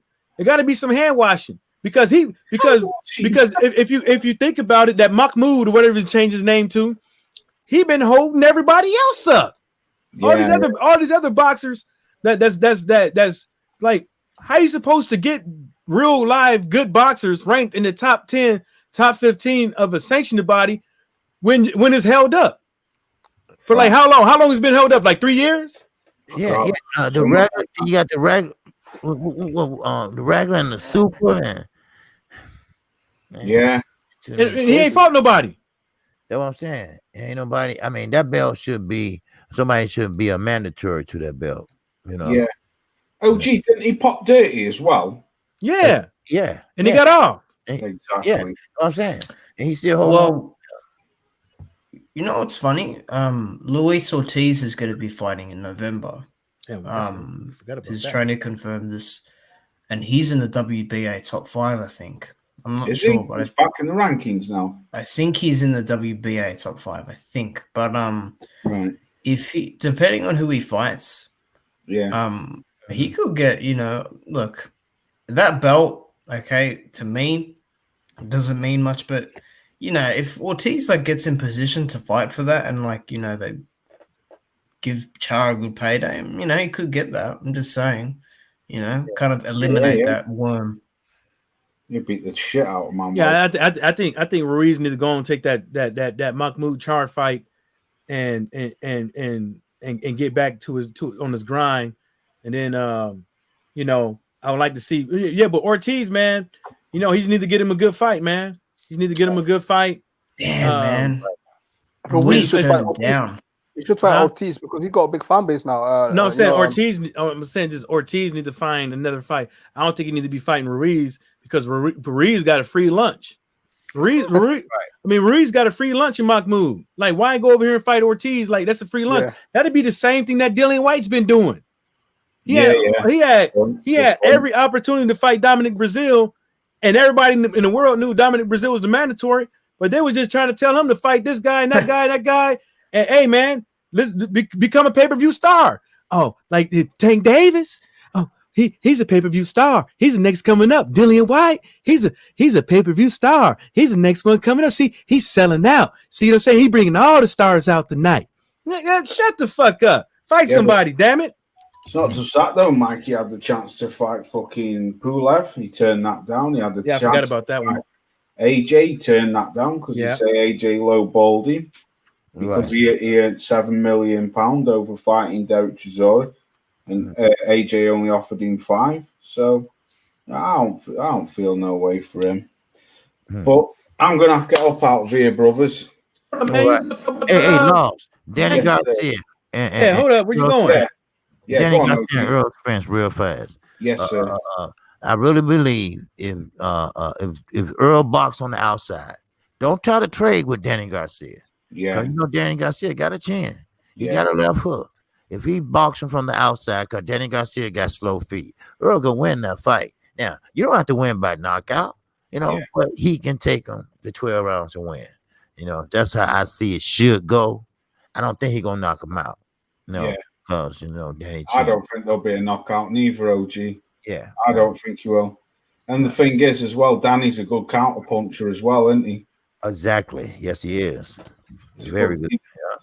I think KQ Casey's right, man. I mean, I know it's been a long time since the car accident and stuff like that, man. But just a real good boost of confidence and stuff like that will be just to box this dude. Like you said, just box him, get him out of there. Fuck it if it goes to 12 rounds. Fuck it, just box him. A win is a win. You know what I'm saying? Just box him and get your bearings right. You know what I'm saying? And then go out there and do whatever the fuck you want to do and trade punches. But because we don't want nobody out here saying, oh well, Earl, he got in a car accident and this is the reason why Danny won and all this flamboyant shit. Just box the dude and get him up out of here. We don't even know what his condition is like. Is he still the same? You know what I mean? With the accident, like if his body is fine, maybe his mind is not fine. You know what I mean? So yeah, man, just box the guy. A win is a win. Take the W, and that's it. Moving forward, innit? You know what I mean? It's a great name to have on your scalp as well, isn't it? Really. If he beats him. I just hope Danny don't go in there just do that dumbass swinging for the fences shit. I just hope he don't do that. I'll be like, God damn, boy. You wide the hell open like a $5 prostitute. Like, come on, man. He's when he leave himself wide open, I mean, if he does that, Spencer's going to put him on the floor. Yeah. And I think Danny will keep Errol honest because he's got power. He's a former champion, like he's Oh yeah, he got power. He'll keep Errol. He'll keep Errol honest early on, but I think Errol was just much better from that outside long range boxing, the 1-2 down the middle, the jab, hit the body a bit, and then as the rounds go on, just start getting closer when you get your timing and rip that body, because Garcia can take a good headshot. Yeah, But a lot of guys that take a good headshot, they're a bit softer at the body, and Garcia's not exactly aesthetically as strong to the body as Spence. So I think that's the way. He don't look it either. No, he doesn't. Oh, and that's why I say it. Thurman ain't either. Yeah. Hold up, y'all know what's gonna be funny though? Yeah. These, hey man, if they had press conferences, man, this shit would be funny because Danny Garcia's pops. My God, man. Oh shit, cocaine. I don't know what Motherfucker. the hell wrong with Pops. He be slapping Danny and shit. What the fuck you doing? Pow, pow, pow. That's crazy.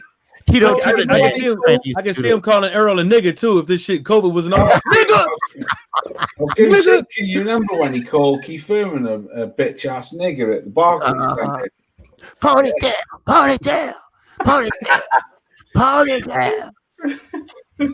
Yeah, right. You're right, Loz. You're right, Loz. Loz. It's a good scalp to have. Yeah, I mean, do you know what? Watch it. It's actually a fight that I'm really looking forward to because, like you say, Earl's been out of the ring for over a year neatly, or a year.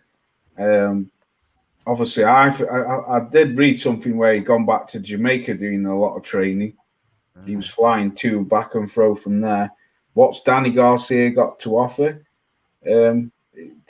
He's fought, like you say, former world champion. He's solid chin, great counterpuncher, slow feet, flat-footed, but he been in some wars too. Danny Garcia, real. Lucas Mortise, yeah. Yeah, I couldn't believe that when he did that to Mortise because I always had a lot of love for Lamont Peterson. I thought Peterson was a great fighter. He was just a very unlucky fighter, but when I watched Lucas Mortise destroy him, I was like, fucking hell, I can't believe no one's ever done that to Lamont Peterson. And Mortise wiped the floor with him. And then I can remember Danny being in the crowd saying, I'm number one. And I was thinking, no, you ain't, mate. When you fight Mortise, he's going to wipe the floor with you. And Danny just absolutely fucking schooled him. And that what make it so bad. I think Peterson beat Danny Garcia. Exactly. Right. That what made it so strange, Yeah. But Danny always been the underdog. Always been the underdog. And always came from behind at 140. You know, 147. I think he should have stayed at 140, but then 147, then So because if you remember, OG, he was even the underdog against Amir Khan, wasn't he? Yeah. Oh yeah. Because Amir Khan's supposed to have fast hands and all that. But then next thing you know, my shit hurt, right? Virgin Hunter like, yeah, okay, you can't go, huh? Okay, right. Okay, Ralph, he quit, Ralph. Okay. He blew him. I'll leave you guys with something surprising here. The fight with Danny and Earl. Danny's gonna catch Earl with a shot that's gonna hurt him and make him box the type of fight that he needs to fight to win. And I think that Earl will win the decision, but he's gonna catch him a shot that make Earl respect him because he can punch and because he's got great timing. Earl has trouble transitioning from offense to defense. Okay. He's not smooth in that at all. But that's what's going to make Earl box the type of fight he needs to win the match against Danny. But Danny's going to catch him with something to make him respect him. Oh, yeah. Yeah, most definitely. I believe that. Yeah. Yeah. And Danny's dangerous, He, like he said, he's a counterpuncher. So when he throws, sometimes when he's wide with that left hook, it's no good. But if he gets you, Spence got a good chin. He takes a shot really well. He's got a really strong neck. He's got really strong traps. Cal Brook. Yeah, so jabs linger out there because Danny will hook counterpunch. Yeah, it's got to come. See, that's the thing. Spence is not the fastest guy, So he's got to stay nice. Yeah, but he's tight. very accurate though. Watching. He is accurate. That's the thing. But again, just don't leave shit out there because Yeah, I agree. I'll tell you. Look, Danny's Danny's no mug. Danny's no fucking mug. Yeah, and that's why, like, I give Spence the most credit because he's willing to fight the best. He fights the best. Don't go toe to toe as well. You know what I mean? You know, because he could be in trouble. Listen, just quickly, I've always said I give Spence isn't my favourite fighter. He's up there. I've got a lot of love for the guy, but I've always said anyone who can come over here to beat Kell Brook, because at the time Kell Brook was the best 147 fighter, and not only did he beat him in his own country, he beat the guy on his own backyard. He beat him in his football stadium in his home city, and for the first 6 rounds, I was like, "What's this big hype about Errol Spence?" Because I thought the first 6 rounds that Kell was tagging him, he was tussling him up, and then all of a sudden, I don't know what his manager said to him. He come out the blocks a complete different fighter, didn't he, Tyrone?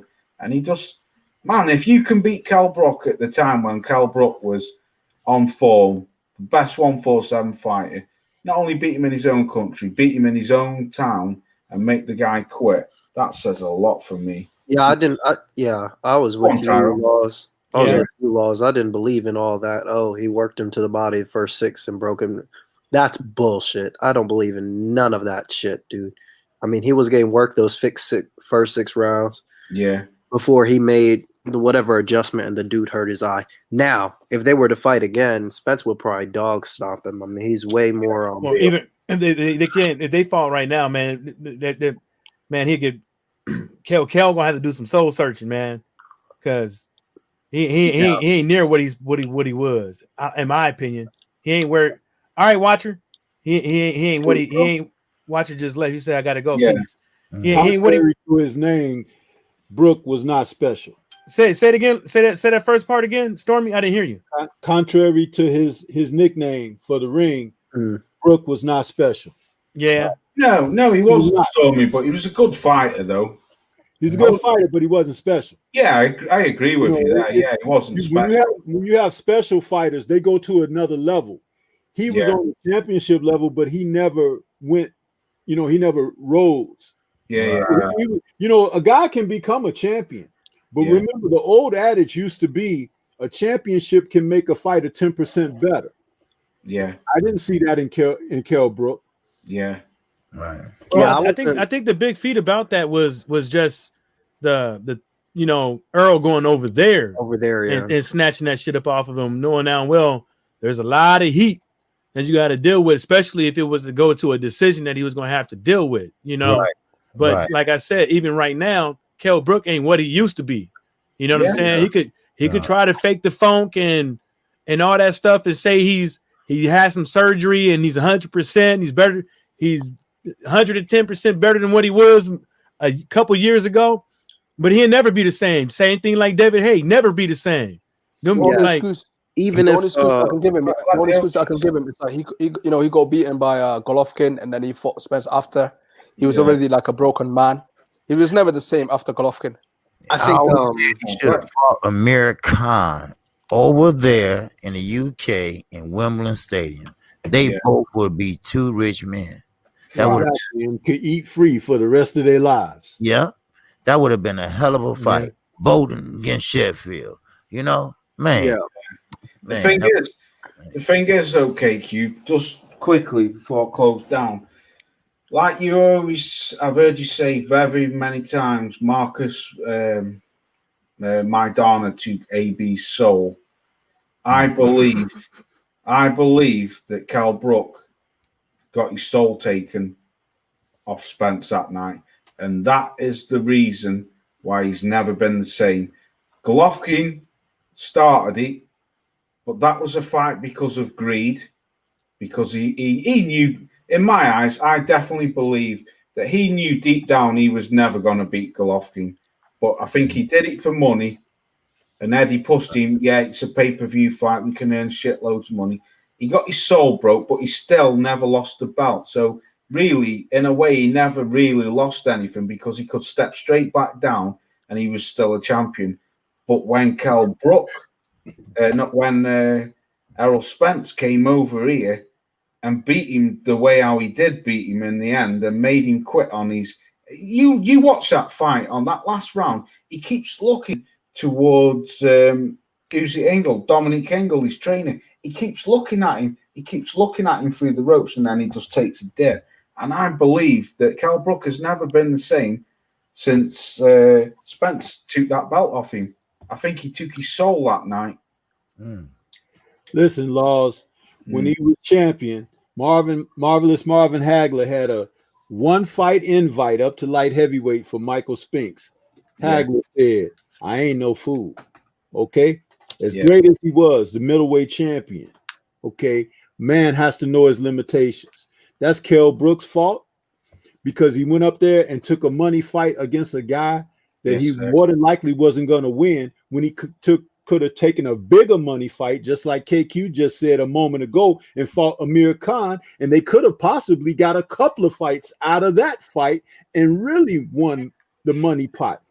These guys, if in this time, it is no reason to allow a promoter to ruin your career. Right. You got social media and you can hype yourself and you can advertise yourself and everything. Guys have their own promotional groups now as pro fighters. It is no reason to allow someone like Ed Hearn to mess up your career. Like, facts. Facts. I told y'all, motherfuckers. I told y'all.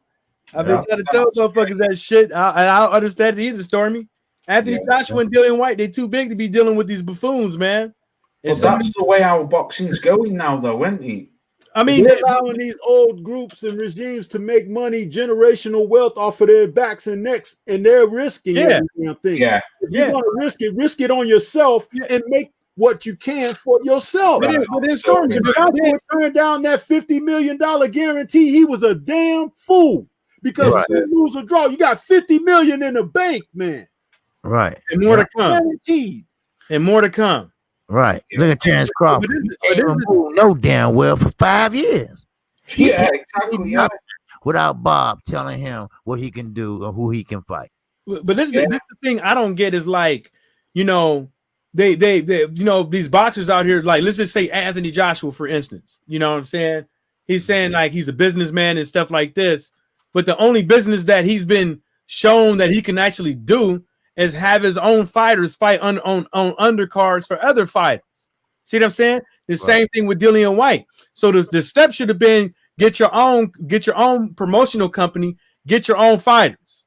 The next step will be to just use Matchroom Boxing as a liaison because they have all the connections, they have all the numbers and all that shit. So the only thing they get is 10% or even less than that. Right. Because at the end of the day, you know now well as a fighter, you don't have time to be doing all of that type of stuff. But guess what? You could take the ease of the burden off you because Edward Hearn, just like Al Heyman, has the setup. Fox. He has the setup. So you don't gotta go too far to have him. Is you could get all your money, like Stormy B Man said, you could save all your money.